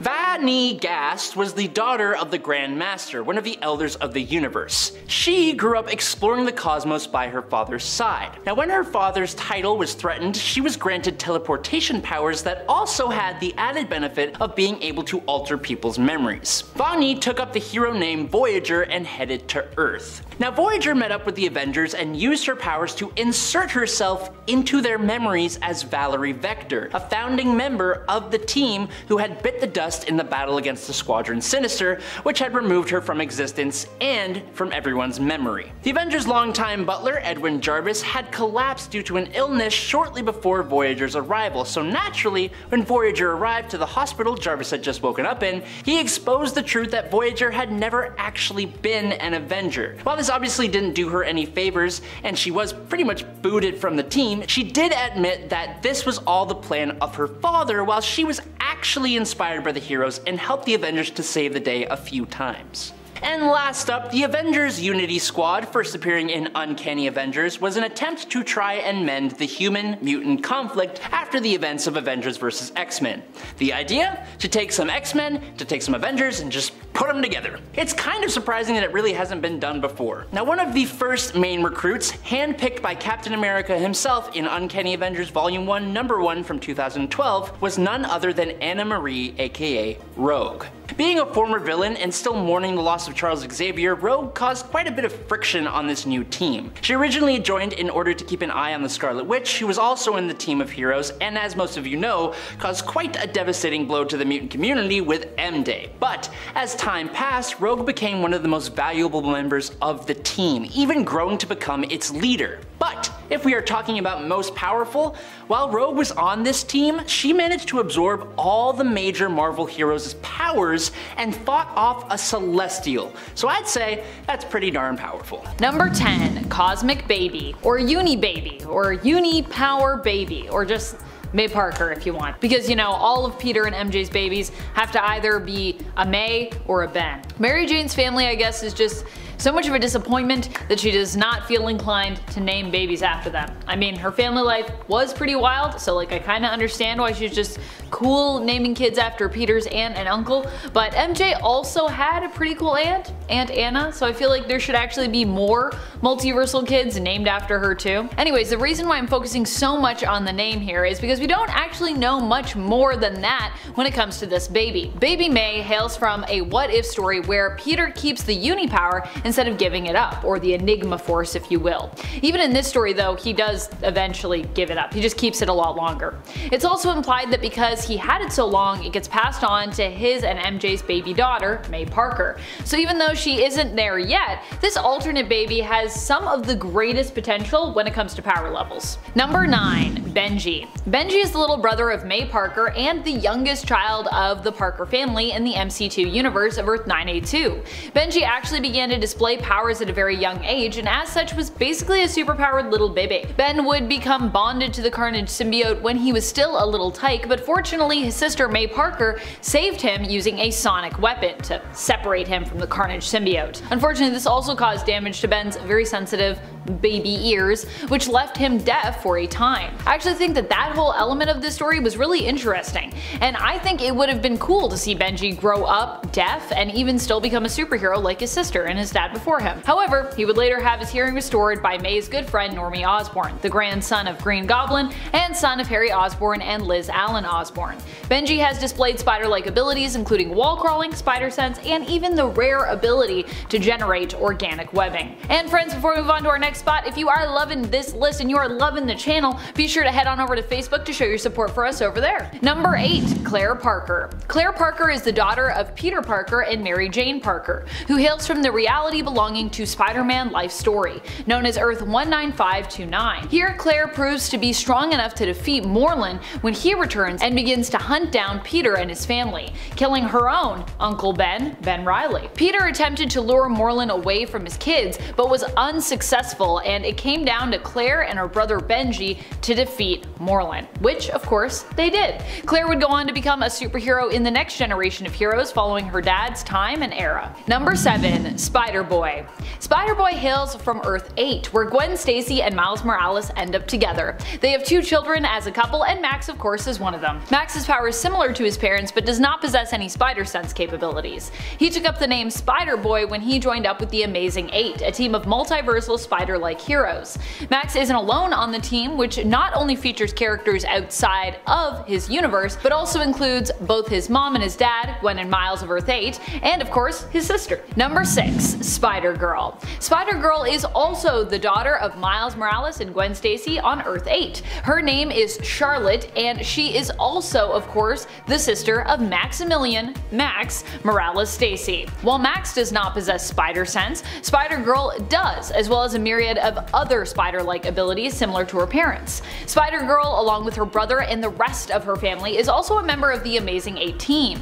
The Watchers are wary of her and her brother as they fear the siblings' multiversal adventures pose a great risk to the timeline, which honestly, fair enough. Multiversal shenanigans I feel like are always posing great risks to the timeline. Number 5. Jerry Drew. Coming in with the zappies, it's baby Jerry. Jerry is actually the son of Jessica Drew, aka Spider-Woman, not Spider-Man, but still, Jessica is considered to be a Spider-Man alternate, despite being one of the most separated characters from Spider-Man in terms of her origin. In fact, canonically, in the world of 616, you could even say that Spider-Man would be considered an alternate of her. While Spider-Man first appeared in the 60s in the comics, canonically, Jessica is older than Peter and would therefore have gotten powers kind of before him. Although a main difference is that Jessica spent much of her childhood in a tube, removed from the world, and even after that was kind of like a secret agent of Hydra's for a time, before managing to escape her role working for them and becoming a hero and a PI. Jerry is her first and currently only son, and while he's still still a little baby, he has already started to exhibit powers similar to Jessica, including his own baby-sized venom blasts, super strength and agility, and the ability to wall crawl. So a lot of potential for Jerry to follow in his mom's footsteps and possibly become even more skilled and powerful than she is. Number 4. May Parker. May Parker is of course another alternate reality version of Peter and MJ's daughter. As I said, the name May really does stick for them across the multiverse when it comes to their kids. This version of May comes from the Dark Ages reality, which isn't officially numbered yet, but does have a temporary number of Earth 891. For now. May in this reality is only a little kid when her powers first manifest. She has powers similar to her MC2 counterpart and of course similar to Peter's, including his famed spider sense. We get to watch May grow up somewhat in this reality, and she develops a close friendship with Danny Cage, the daughter of heroes Jessica Jones and Luke Cage. Although in that reality I believe Jessica is now, she's Jessica Cage because I mean they're married, but yeah. If I say Jessica Cage I feel like people are gonna be like, who's Jessica Cage? Because we all know her as Jessica Jones still. Number 3. Venom. Venom is the daughter of Peter and Mary Jane, who hails from the reality of Earth X, aka Earth 9997.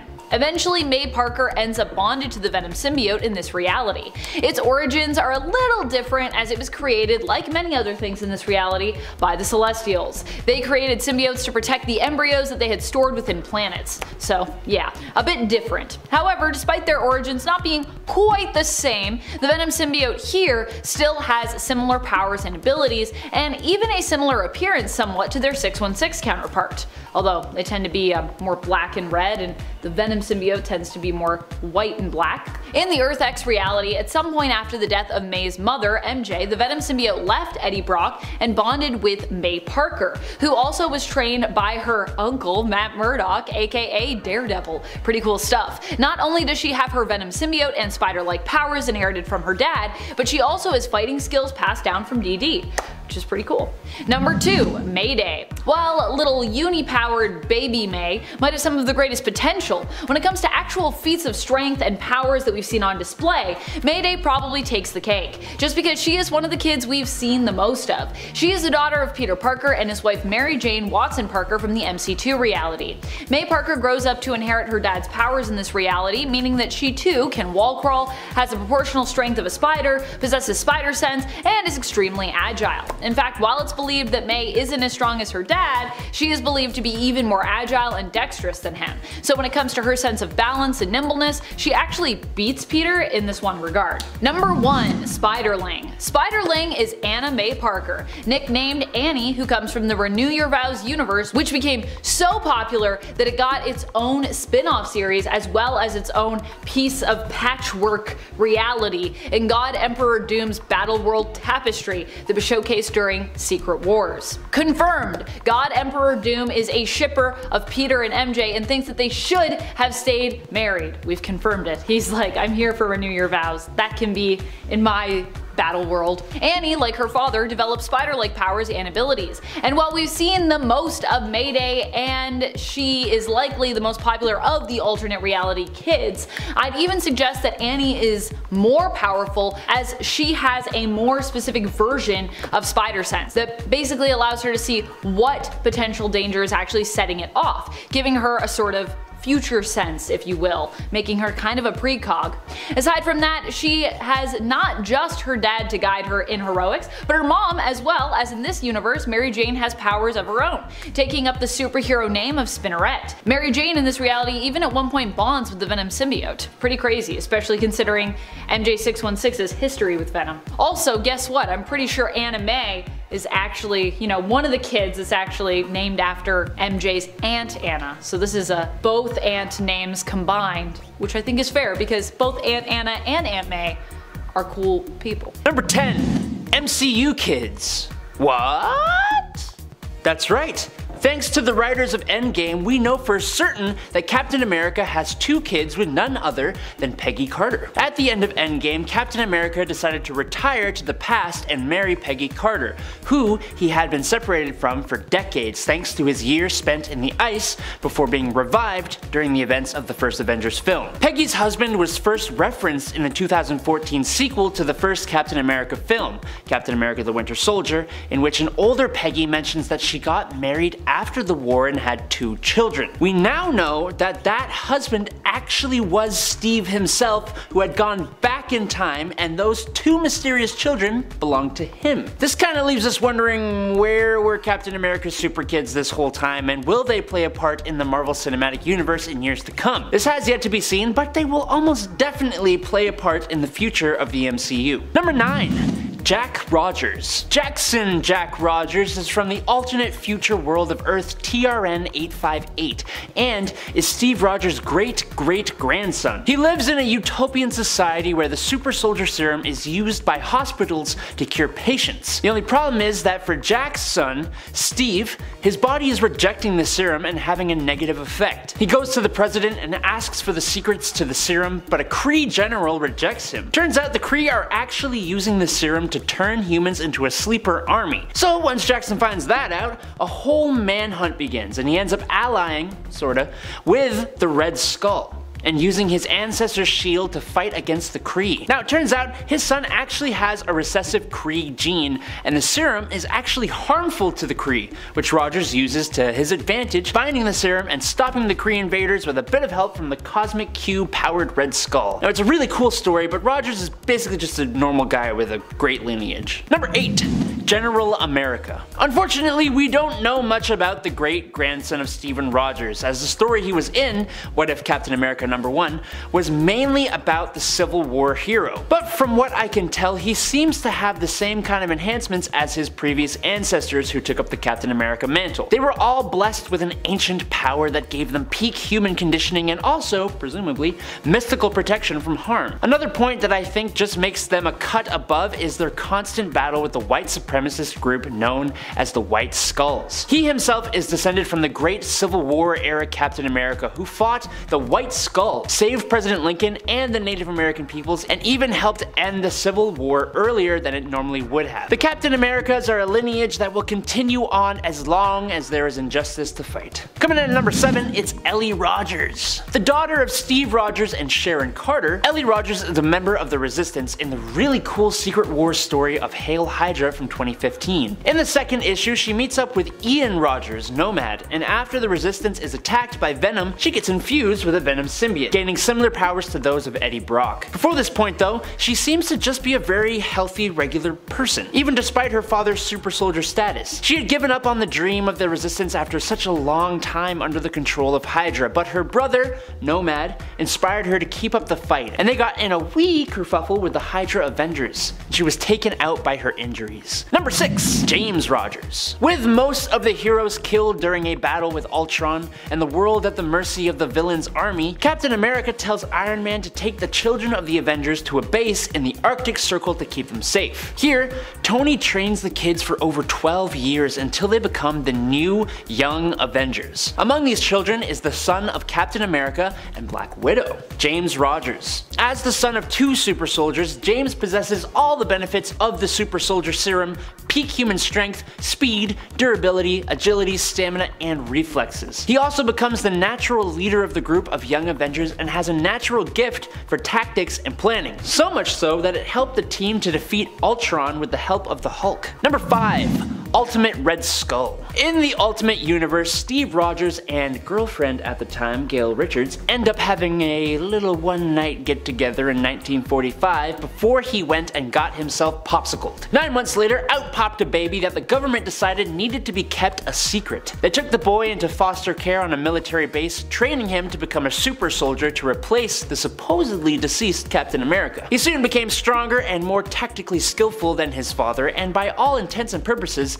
seemed like the perfect compliant soldier. But to our surprise, Rogers' son had been carefully planning his escape and was biding his time. Fast forward to 1963, when he was finally at the age of 17, the son went on a spree, de-lifing all the doctors and soldiers at his facility. He also used the kitchen knife to carve the skin from his head, literally becoming the bloody Red Skull. In rebellion against the system that created him, Red Skull was the one who planned President John F. Kennedy's send-off to the grave. He becomes an assassin and tries to eventually steal Reed Richards' plans for the Cosmic Cube in order to use it to change history so he could grow up with his father. And now I'm really sad and this sucks. Number 4. Virginia Dare. I'm openly going to be cheating for this point.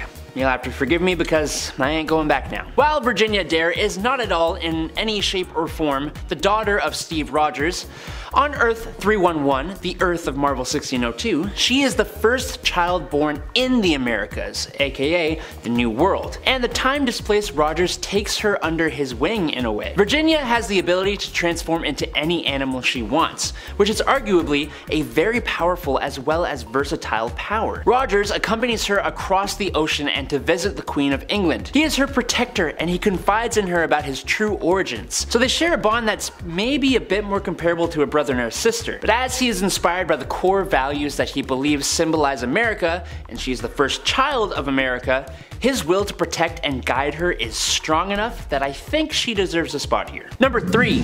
Sharon Rogers. This offspring of Captain America actually comes from Marvel Future Fight, therefore making it a little difficult to judge her level of power. But as for her backstory, well, in an alternate universe where Captain America was never frozen in ice at the end of World War II, Steve Rogers and Peggy Carter celebrated V-Day with a private marriage ceremony. In not too much time at all after the couple's honeymoon, when Peggy was assigned to South Korea, the couple welcomed the birth of their daughter, Sharon. Following in her heroic parents' footsteps, Sharon soon became an agent of S.H.I.E.L.D. herself, and eventually took over the role of Captain America. Tony Stark presented her with an awesome looking heavy-duty but lightweight Starlight armor, alongside a new energy-absorbing shield and a new weapon, the Blaster Lance. She looks wild and totally awesome, and I'm assuming is on par with her father ability-wise, but with the obvious technological equipment. Number 2.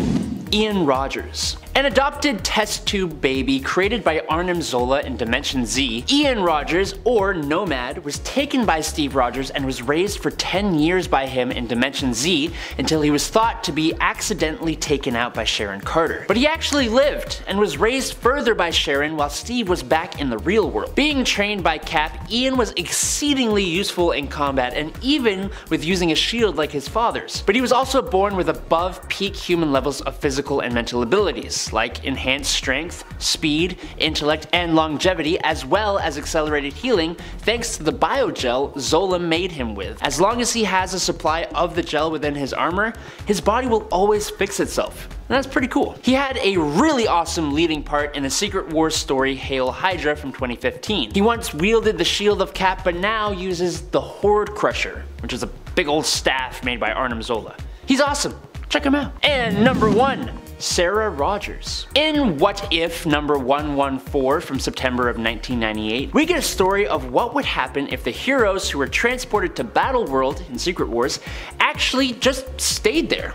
And well, they make babies. Sarah Rogers was the daughter of Steve Rogers, Captain America, and the X-Man Rogue. Now Rogue's body has actually been taken over by Carol Danvers in this story, who gained enough control over Rogue's powers for Sarah to actually exist, because, you know, Rogue can't do the whole physical touch thing. Her powers are pretty basic, with superhuman strength and durability, as well as the power of flight. But she permanently borrows the shield of her father, and it turns out she's actually worthy of wielding the hammer of Thor.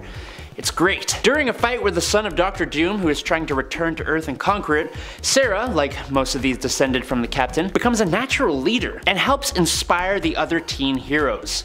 She is very powerful and she is very cool. That's right. Carol Danvers at one point managed to become Captain America. This has actually happened in more than one reality, but for this video we're actually going to focus on the version of Carol Cap that comes from the Venomverse. She appears as Captain America in Venomverse War Stories and hails from the same reality as Venom Rocket, Earth 18197. In the story she appears in, Captain America, Carol Danvers, and Venom Rocket battle it out as Rocket is looking to cash in on a bounty for the Kree, who basically want Carol Danvers. Venom Rocket and Captain America seem pretty evenly matched here, but in the end, Rocket does not manage to capture Carol, and Carol seemingly ends up the victor of this match, though undoubtedly left with a big mess to clean up as the result of their destructive battle. Carol Danvers as Captain America still seemingly possesses some version of her Kree physiology and 616 power set here, making her a pretty powerful alternate version of Captain America, to be honest. I guess the other alternate name you could give to Carol Danvers Cap is Cap Cap because she's also Captain Marvel, and then so she's Captain America, she's like a double Cap. This version of Captain America comes from the Exile series where he becomes King of the Vampires in the alternate reality of Earth 3931 during World War II as a result of barren blood. Vampire Cap is definitely not a good dude here, likely the most evil of all the monstrous Captain Americas that we see in the multiverse. This version of Captain America has its own sinister version of the Avengers and Thralls, who he enlists and forces to fight for him. However, he still proves to be no match for the Exiles, who end up defeating him and removing his head from his body here in the end, as the Exiles do. This version of Cap comes to us from the Marvel Zombies reality of Earth 2149. So many versions of Cap that are just monsters. Instead of being known as Captain America in this reality, he was actually originally known as Colonel America. Colonel America finds himself turned into a zombie in the initial fight against the Sentry here, near the beginning of this story. From there, his story gets pretty crazy. He is the one responsible for infecting Spider-Man, Peter Parker, with the virus. He also helps to take down Magneto, the Silver Surfer, and Galactus, and is one of the zombies who ends up receiving the power cosmic. He does end up defeated by the horrific zombified Red Skull though, who scoops out his brains. But with his brain not being consumed, as he, was also undead, and the undead apparently taste terrible to other zombies, he would later end up having his brain implanted in the body of Black Panther's deceased son in the future, T'Challa. Yeah, Marvel Zombies, it gets pretty weird. Soldier Supreme is what you get when you combine the mystical powerhouse of Doctor Strange with the all-American war hero Captain America. The result is a character who happens to be tough, strong, fast, and a gifted fighter while also possessing tons of mystical knowledge and ability. Soldier Supreme hails from Warp World, the reality created by Gamora when she folded the universe in half using the power of the Infinity Stones. Here, Steve Rogers participated in the Super Soldier program, which was really a front for something less scientific and more magical in nature. Conducting a series of rituals, Dr. Morgan Erskine transformed Steven Rogers into the Soldier Supreme. Super Soldier hails from the Amalgam universe, stories and characters created using the combined lore of DC Comics' main roster of superheroes and villains, and Marvel Comics' main roster of superheroes and villains. Super Soldier himself is an alternate version created by combining the heroes Captain America from Marvel and Superman from DC. Put those together and you get Clark Kent. Clark Kent ended up in the Super Soldier program during World War II, which used alien DNA taken from a corpse that was discovered to alter Clark Kent permanently, granting him superhuman powers. He has the combined power set of both Cap and Supes, making him pretty crazy powerful, although he also comes with his own highly dangerous villain as well, the Green Skull, and his very own weakness to the ore known as Green K. Not an alternate version of Steve Rogers, but an alternate version of Red Skull, who beat Rogers and took to wearing his suit often enough around his newly redecorated Oval Office. This alternate version of Red Skull comes from the Old Man Logan universe, where Red Skull ends up appointing himself the new president of the United States, which he of course renames America with a K. Red Skull ends up not just defeating Captain America, but almost all of the superhero community when he manages to rally together an impossible to defeat force of supervillains who basically coordinate their attack on the nation. Being that he's Red Skull, he's probably one of the most evil versions of Captain America that we've ever seen, although like I said, he's not really a full Cap alternate really, but he's the closest, albeit most twisted version we have, sadly, after Cap dies in the Old Man Logan universe, and he's a pretty cool one to have, because just seeing him in the suit and everything, it's a vibe. It's a messed up vibe, but it's a vibe. Some folks may know Cap Wolf, sure, but how many know the version of him that is stuck as Cap Wolf? For many, Cap Wolf is more of a time in Steven Rogers' life. For Cap Wolf of Earth 666 though, that's his everyday. On Earth 666, the Earth is exclusively inhabited by monsters, supernatural beings, or undead. The normal average living person is not welcome in this reality. Cap Wolf, for his part, has been a part of a few different teams, but has still only made a handful of appearances. He has appeared as a member of the multiversal Howling Commandos and multiversal Avengers team, and he has also been a member of his Earth's own Freaky Avengers team, which of course, because their Earth has like all monsters and undead, That Avengers team is all monsters and undead. An evil clone with the mind of Red Skull. To be honest, this has happened multiple times in the comics, where Red Skull has ended up having his consciousness, personality, or memories put into a clone of Steve Rogers. It's happened both in the main continuity and in alternate universes. It's just a thing that happens, and people think it's interesting, so we keep doing it. In issue number 350 of Captain America, the Red Skull in Steve Rogers' clone body ends up being the mastermind behind the whole Jonathan Walker, aka US agent and commission issue that happened around that time. Red Skull's plan this time around in Steve Rogers' clone body is to discard his previous ideologies and actually use America's capitalist system to dismantle the democracy of the nation and destroy it. It doesn't work out in the end, and the issue actually ends up with him facing off against both John Walker and the Captain, and becoming deformed once more by the red dust of death. We can't let Red Skull win, unless it's an alternate reality. Then maybe. In the Age of X universe, the mutant population becomes feared after an explosion that looks identical to the Phoenix leveled Albany. As a result, mutants were hunted, rounded up, and disposed of. In response to this, the mutant Magneto uses his powers to take several buildings from New York and form his own Fortress X, a sort of safe haven for all mutant kind to flock to, and for them to kind of have a base that they can defend to protect themselves. This led to the creation of a team of non-mutant heroes by General Frank Castle, who were of course led by Captain America to hunt down this resistance of mutants. The team was made up of Captain America, Ghost Rider, who was killed before the actual assault on Fortress X happened, the Hulk, Invisible Woman, this universe's Jessica Drew, known by the codename Redback, and Iron Man, aka Steel Corpse. While the team murdered a lot of mutants, Cap eventually was persuaded to change sides and fight instead to defend the mutants after realizing the error of his ways when he took out Mystique, who it turned out had been actually just attempting to defend mutant children. I mean, yeah. Obviously Cap's gonna be like, wait a minute, maybe I'm fighting on the wrong side here. This version of Steve Rogers is the leader of the Defenders, the last standing heroic group against Apocalypse and his horsemen who have seized control of Earth and turned it into a wasteland of death, following the demise of both Magneto and Professor Xavier. This version of Cap looks like a tank, is much more determined and grim, and fights with Wolverine at his side, armed with a chipped shield and Thor's hammer and what appears to be a scaled armor version of his suit. And he hails from What If, X-Men Age of Apocalypse. A lot of Marvel comic readers are aware of the Ultimate Universe, Earth 1610, created back in the year 2000. It had a pretty lengthy run with Marvel, set in a more true-to-life world and introducing cool versions of characters we already know, or introducing completely new ones like Miles Morales. Now this world was pretty much destroyed in 2015 thanks to the Secret Wars event, but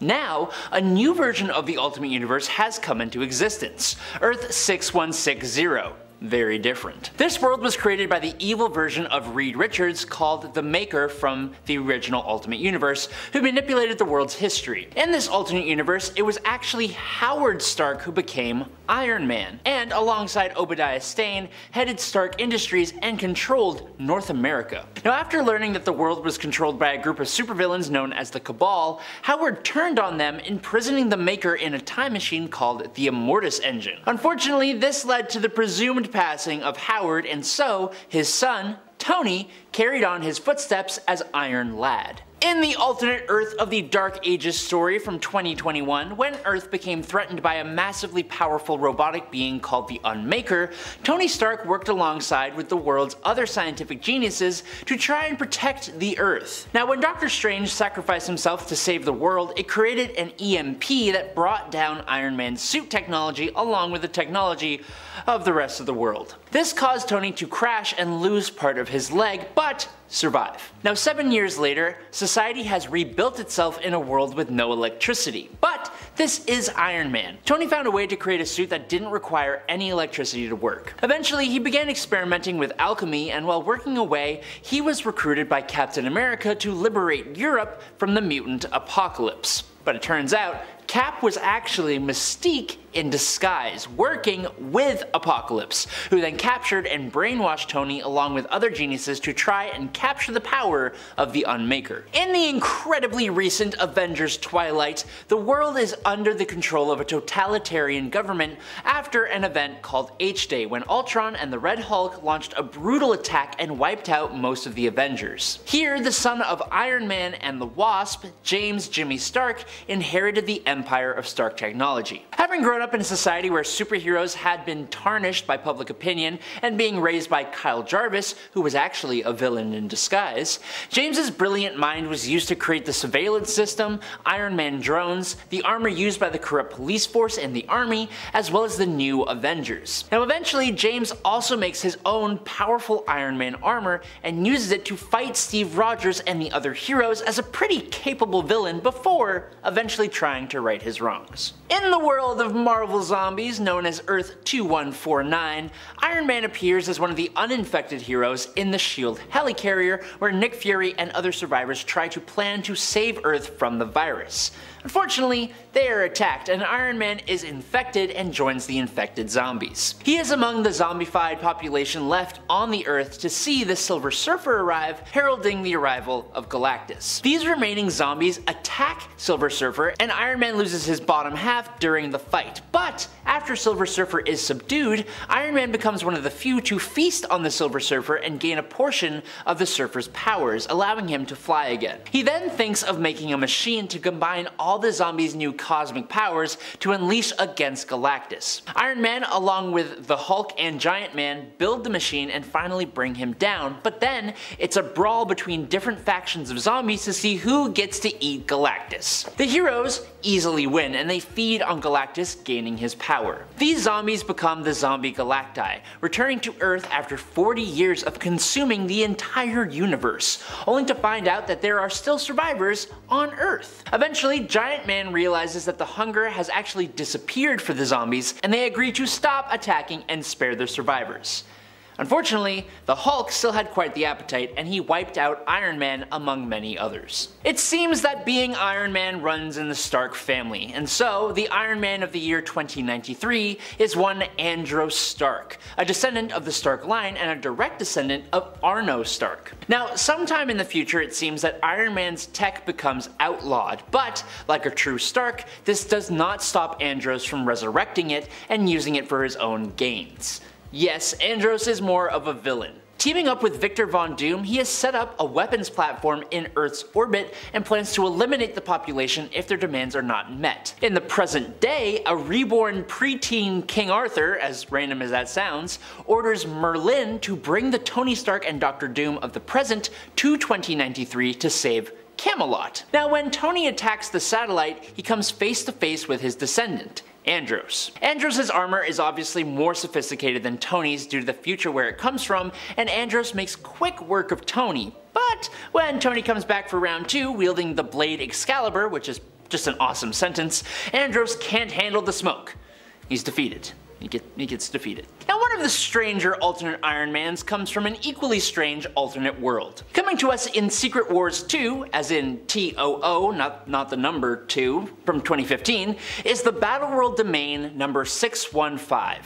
Here, every inhabitant of the world is basically Uncle Ben. They all have Uncle Ben's face at the very least. All the women, all the children, everyone. Yes, even Iron Man was just another version of Ben Parker. This Iron Man was a member of the Avengers, alongside Uncle Ben versions of Captain America, Thor, Black Widow, Hawkeye, and Demolition Man. They attacked the Heralds of Galactus of Hell's Kitchen's kitchen domain, who sought to steal the ultimate Wi-Fi, but were tragically defeated by them. Boo. Back in 2008, Marvel put out various stories with the title The End that showed off the last days of various different heroes, and of course, Iron Man got his own story. This version of Tony would go on to marry Bethany Cabe. Now, 50 years into the future, thanks to being Iron Man for so long, Tony began suffering nerve damage and suffering from tremors. He began to focus pretty heavily on the world's first space elevator, and during the initial construction of which, he almost failed to save a worker and a submarine, and he started to question his ongoing effectiveness as Iron Man. Now, after a defeat at the hands of Ultra Dynamo, Tony chose a replacement in the form of Nicholas Travis. Tony was a pretty tough mentor though, and the two had a bit of a falling out before Ultra Dynamo came back for round 2, almost taking Tony's life before Nicholas jumped in and saved the day. Now, with Nick becoming the new Iron Man, Tony and Beth used the space elevator to retire on a space station, which is actually probably the most positive of the end stories that I've read, so just be warned. They're dark. In the far-flung future of the year 3030, the role of Iron Man has fallen to another descendant of Tony Stark named Rhodey Stark. She appeared in Avengers Volume 5, number 24 in December of 2013, traveling back in time to the modern day to warn the Avengers about a rogue planet pulled from its orbit and on a collision course with the Earth. She has one of the cooler looking Iron Man suits that I have ever seen, with much of the same abilities but added ones as well, like being able to create duplicates of herself. In general, I really hope we get to see more of her character at some point, but it's really hard to say. While she stated that the Avengers would have been able to deal with the rogue planet without her, which they handled by phasing the whole rogue planet, allowing it to coexist with the Earth and saving both worlds at the same time, she actually came to warn Tony that apparently soon everyone he knew would be trying to take him down. After that little ominous foreshadowing, she then faded back into her own timeline, which is super convenient. This next alternate version of Iron Man first appears in Bullet Points number 1, but as a bit of a twist, this is actually Steve Rogers. After Dr. Erskine was assassinated, the Super Soldier Serum program had to be scrapped, and Steve Rogers, still wanting to serve his country, agreed to join a program that saw him medically grafted to a giant suit of Iron Man armor. This suit resembled the first few iterations of the rough and heavy looking Iron Man armor with many of its capabilities. The suit, however, took a huge toll on Steve, who even went through rigorous stamina and strength training just to wear it. Unfortunately, Steve was eventually taken down in the suit when he was sent on a mission to subdue the Hulk, who in this timeline was actually Peter Parker. As you can probably tell, Bullet Points is really interesting, serving up alternate versions of characters in very interesting ways.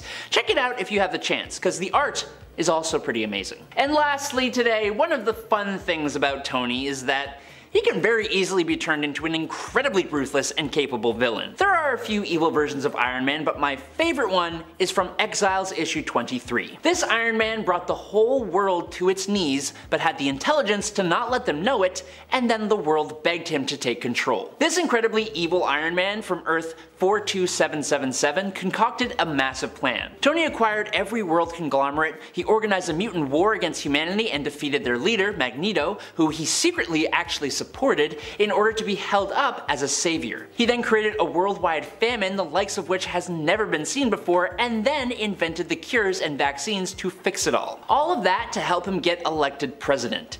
He then developed weather controlling technologies to cause biblical level natural disasters in Europe and Asia, having them beg for help to the point of giving up their control to Tony. Central America and our very own Canada had economic down spirals that brought them under Tony's control, and then Tony made a deal with Dr. Doom to attack the capital and take out all the other leaders in America. Then Tony turned on Dr. Doom too, receiving a blast to the face that left him disfigured as he took the life of the Latvian ruler.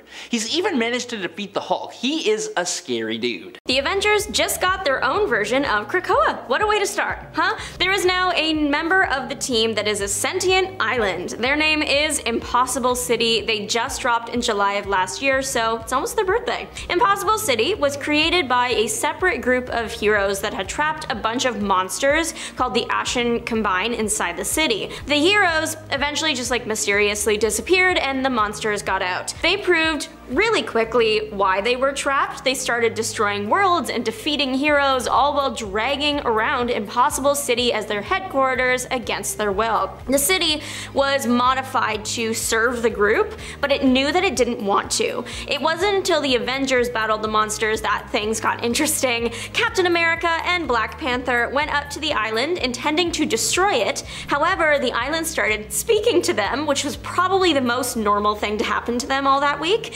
The island was convinced the Avengers weren't going to win the fight, so it offered to blow itself up as a sacrifice, but Captain America and Black Panther were like, absolutely not, you're a good guy now, so don't do that. The Avengers defeated the Ashen Combine because they are the Avengers, and then they destroyed the things on the island that were controlling it, so now Impossible City is free. Impossible City asked the Avengers to join the team, and who are they to say no? If mutants can have a sentient island, so can the Avengers. Welcome to the team, Impossible City, she says like she's on it. One can dream though. Psylocke has been around since the 80s, but she just joined the Avengers after the events at that one Hellfire Gala and everything that came after that one gala. Captain America was putting together the new Avengers Unity Squad and recruited Psylocke to the team. She joined because they had common goals. She probably wouldn't have done it unless she needed to. It wasn't until she got through a few battles on the team that she decided to stick around. After the Avengers came out victorious against Orchis and the Mutant Liberation Front, she must have decided to stick around considering she is still an active member. Psylocke is known for her telepathic abilities and her martial arts skills.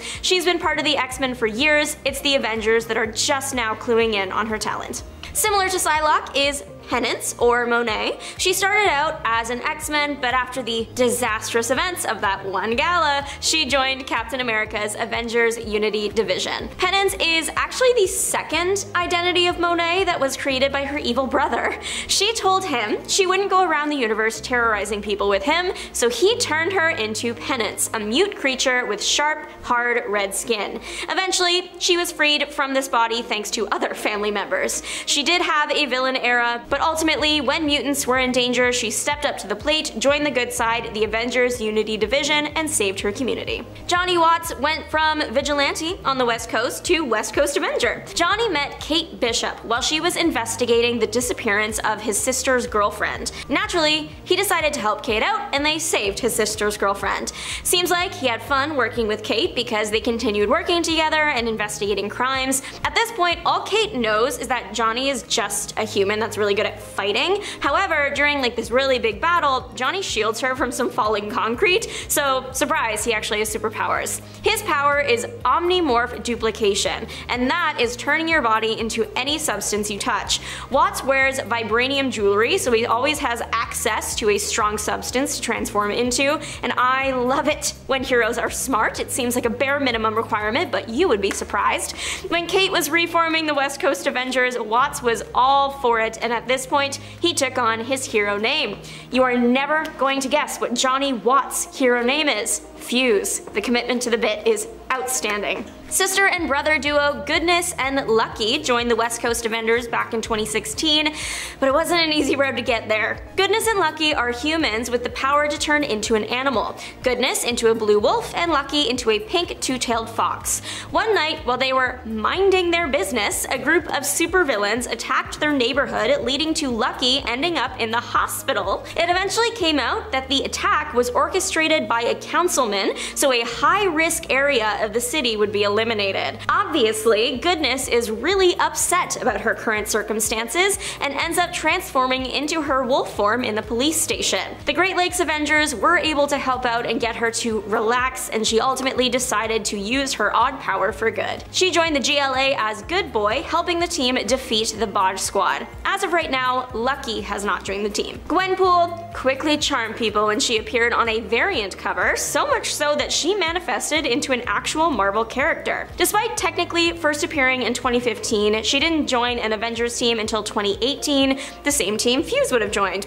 When Kate was pulling together that team, Gwenpool was accidentally recruited after appearing in the room right after Kate rejected a bunch of unqualified candidates. Gwenpool might be chaotic, but she is good at what she does. She, like Deadpool, is a fourth wall breaker because she was from a universe where Marvel is just comics and movies, so she understands how heroes' stories work and the physical page structure of them. She interacts with text boxes, manipulates stories based on writing conventions one would typically see in a super story. Her personality and unique character backstory and her overall aesthetic have cemented her as a fan favorite character. When her edition of the West Coast Avengers disbanded, she was aware that it was because the comic was cancelled, and that led to some major and strange developments in the Marvel Universe. She was worried she would be cancelled or erased and wanted to ensure she would always have a place in the Marvel Universe, and one of her many attempts at doing that was trying to unmask Spider-Man, among many other things. Brandy Selby was here for a good time, not a long time, and I am speaking so literally. She was born with the Star brand. However, every time she used the power that came with it, she would quickly age. Years of her life would biologically fly by in just a couple of hours or even minutes. Brandy has had quite the life. The Avengers assisted with her birth. Then she ended up in an alternate reality being raised by Groot and Rocket Raccoon. Good luck, Brandy, with that pairing. Unfortunately, Rocket of that universe got into a fight with Dr. Spectrum and lost more than just the fight. As revenge, Brandy went to find Spectrum and take him out. There was also all this drama happening on Earth. Coulson warped reality into a world without the Avengers, and Starbrand helped fix that. Eventually, she ended up back on Earth, fought the multiverse masters of evil. She aged into a young adult from that brawl. As the Avengers were traveling across time, Starbrand eventually used her powers to the point of becoming an old woman, and she was of course benched. She ended up saving the day when she and Firehair sacrificed themselves in an effort to undo the damage to all the Earths by the Masters. She literally was around for a good time, but not a long time, and her sacrifice will not be forgotten. But I mentioned Firehair briefly for a second there, and she's got quite the life story. I have to yap about it. She debuted in 2017, but in 616 timeline, she is literally a million years old, maybe more. And here's just like a short list of some of what she has done in her life. She bonded with the Phoenix Force, she was raised by wolves, founded the prehistoric Avengers, fell in love with Odin, fought a Celestial, sacrificed herself for the fate of the universe, and is technically one of Thor's moms. Truly, her memoir would be the most jam-packed book to ever hit the shelves in a New York Times bestseller. While she is not part of the modern Avengers, she is part of the prehistoric Avengers and met up with the modern Avengers, and that's when she sacrificed herself alongside Brandy. She was one of the first hosts for the Phoenix Force. You might also see her referred to as Lady Phoenix. The reason she is kind of Thor's mom is she assisted with his birth. Mother Earth gave birth to him, but then he passed due to Lawfree, so Firehair resurrected him and put some of the Phoenix power in him, making her his second mother. Quite the life story. Weapon H is another new kid on the block, debuting in 2017, joining an Avengers team in 2019. He's been part of the War Avengers and the Savage Avengers, and when I tell you his life story, you will understand why. First things first, he made this list because I read that he was a hybrid of Wolverine and Hulk and verbally said, oh my god, that's so cool, so he had to be here. Clayton Cortez, before he became this hybrid Hulk-verine, was just a kid who dealt with some bad cards. He was just a kid who was dealt some bad cards in life. He didn't have a nice family, and when he grew up and joined the military, he was assigned to a mission that involved harming innocents, so he sabotaged it. That got him sold to the Weapon X Batch H division that was working on creating Hulk, Wolverine cyborgs with a taste for endangering mutants. Not his day, week, month, or even his year. He became Weapon H. He eventually escaped that facility, and his main mission was making sure all data of his family and friends that he likes are off the radar of anyone who would want to harm them. He has met both Wolverine and Hulk and fought with and against both Wolverine and Hulk. He fought them either out of necessity or he was under mind control. He was recruited by Captain America to join Captain America's War Avengers, and they had a great time. Weapon H has all the powers that Wolverine and Hulk has. He wins at life, and I cannot think of a cooler pairing. Finishing off with another new Avenger that I think is really, really cool, we have Deathlock. Deathlock is Miles Morales from Earth 807,128. Originally part of the Champions, he ended up facing Annihilus. In that fight, Miles ended up passing, but then he didn't. He ended up turning into Deathlock. From what I can gather from the comic, it's likely because Michael stole the cosmic control rod from Annihilus and broke it. It caused him to become more cyborg than man. Miles in this universe is very similar to his 616 counterpart. He's fearless and funny and fights like his life depends on it because it always does. Deathlock is part of the Savage Avengers, just like Weapon H. Even though they are from separate Earths, there's a lot of timeline messes happening, and that's how that happened. Deathlock debuted in May of 2022. Back in May, Marvel dropped the major news that Storm was going to be joining the Avengers. This is an incredibly exciting development that we thankfully won't have to wait long for, since the story will be coming out in August of this year. It's part of Marvel's From the Ashes era. In addition to joining the Avengers, Storm is also getting a brand new solo series. Storm will also be getting a new look, designed by Lucas Werneck. Marvel has posted what the costume will look like and a sneak peek of it in action with the cover of the first book of the new series. The team working on the comic are all known fans of Storm, so it's safe to say that our girl is in good hands, and fans are very excited to see what drama unfolds between her and T'Challa since their divorce. Melissa Gold's Songbird has been around for a while, going from Screaming Mimi, the wrestler, to Screaming Mimi of the Masters of Evil, but it wasn't until 2016 that she joined an Avengers team. It was Avengers Idea Mechanics, or AIM, and she was a double agent, also working with criminal John Garrett. Her cover was blown and she ended up fighting her teammates, but her morals were changing to wanting to be one of the good guys. So to make up for her double agentry, she became a triple agent with alliance to DaCosta. She was discovered again, but this time by the criminal Garrett, who then captured her and tried to get her to give him the location of the team's headquarters. She didn't, and Garrett was eventually neutralized. Songbird decided to take some much needed vacation time, deciding to go to New Jersey, where she was easily found by the new Thunderbolts and brought back into a fight. No rest for the wicked there. Her names are all sound related because her thing is she screams really loud due to her altered vocal cords. The screams have a variety of effects, like physically hitting someone, or manipulating them emotionally, or just hurting their ears. Robert Maverick joined the US Avengers in 2017 as Red Hulk. Maverick used Hulk plugins to become Red Hulk. A Hulk plugin is a device that allows its user to become a Hulk for 1 hour every 36 hours. It's like an artificial Hulk, and the short time period is there because any longer would result in the human's body experiencing health complications. While on the US Avengers, Maverick was targeted by a double agent, Kyle. Kyle infected him with nanites that would bypass the Hulk plugin and gave Hydra full control of Red Hulk. This was bad for many reasons, but it had a severe effect on Maverick's health. Hydra kept him in his Hulk form 800 times longer than they should have. So when he was finally turned back, his skin was permanently red and there was damage to his organs and body operations. Maverick was benched because of this, but he fought when it mattered, once donning the Iron Patriot armor to fight the OG Hulk. Tippy Toe is Squirrel Girl's sidekick. I know, I would not have expected that either. Squirrel Girl needed an army of squirrels for a battle, and Tippy Toe was the only survivor of all those squirrels, becoming then Squirrel Girl's permanent partner. The two have fought some truly incredible battles together. Tippy Toe has been where I'm guessing no squirrel has been before, like the moon to confront Galactus. Tippy Toe is not reliant on Squirrel Girl and will go on adventures all by herself, one time teaming up with Rocket Raccoon to stop Plant Man from destroying Central Park. The most shocking story in the biography of this squirrel's life has got to be that she once had some of the power cosmic in her. Tippy's choice of attire is typically a pink ribbon around her neck, so she is a fashion icon in addition to being a super squirrel. What can't she do? Another character from the 80s has joined the Avengers team. Gomi's backstory was that he was the younger cousin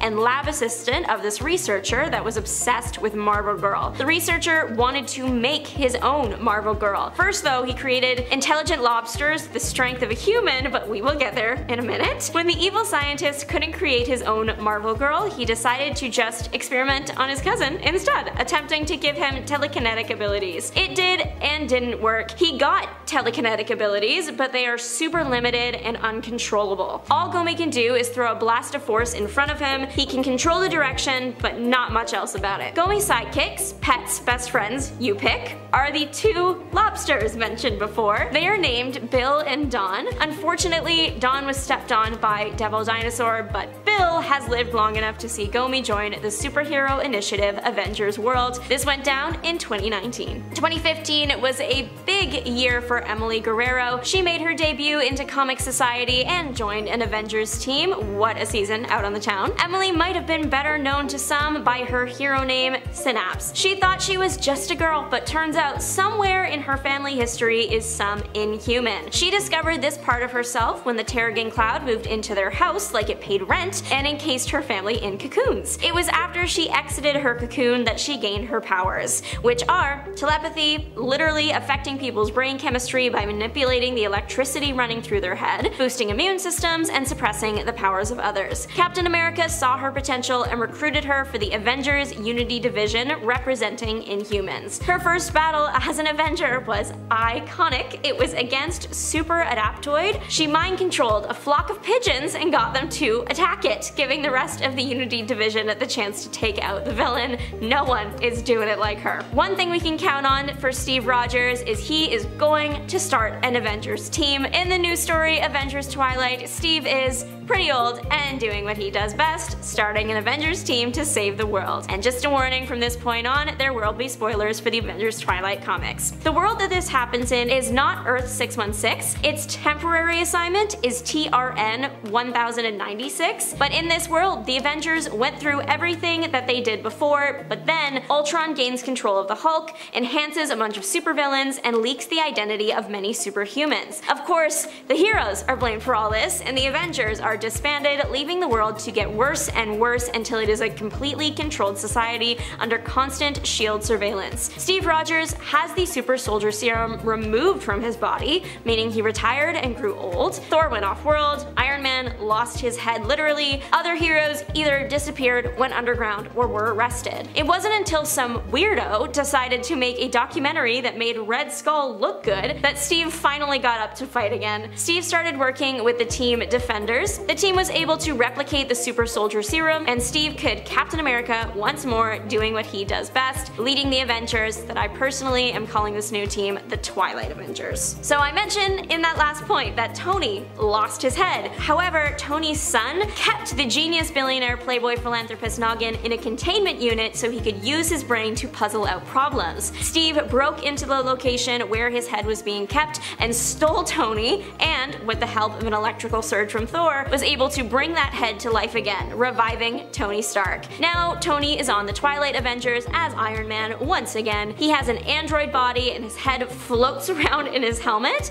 but he is still the Tony we know and love. It's like he never left. Tony fights wearing his red Iron Man armor. After the big battle with Ultron, people were turning on the heroes. Iron Man was attacked, and that's how he ended up just ahead. Tony has a personal stake in this futuristic game as his son is a major player on the opposing side, leading to some very interesting character exploration for Tony's character. The Twilight Avengers series has given us two exciting new character debuts. One is Tyler, the Twilight Avengers guy in the chair, essentially. Since there are only 6 issues of this story, we don't know a whole lot about Tyler, but we do know that he is really smart, a talented engineer and mechanic, and a very capable fighter. He is described as a technological genius. Tyler is fearless and has very strong morals. Though he might not be on the front lines of every battle, he is working wonders from his guy in the chair position, overriding security systems, creating new tech for the team, or keeping an ear on transmissions. Maybe he will make his main time lane debut soon. And finally, we have Ramona Jones's Hawkeye. She was originally part of this world's Thunderbolts as Bullseye, but her morals were too good for the team. Upon being asked to harm an unarmed target, Ramona realized that the Thunderbolts wasn't where she wanted to be anymore. When Steve showed up to retrieve Tony, Bullseye helped him escape, and in the process, landed a spot on the Twilight Avengers. Bullseye is the new Hawkeye for this Earth. She was trained by the military to be a high-precision shooter with a 100% success rate. Thor was actually the one to deem Ramona as the new Hawkeye. When they met, he remarked that she had a great warrior spirit in her, so she has the Thor stamp of approval. It's unclear if Ramona has any connection to Jessica Jones, but I like to think she does because that would be cool. The Avengers Twilight series is out in full now and only has 6 issues, so a really quick read that has my personal stamp of approval. I really liked it.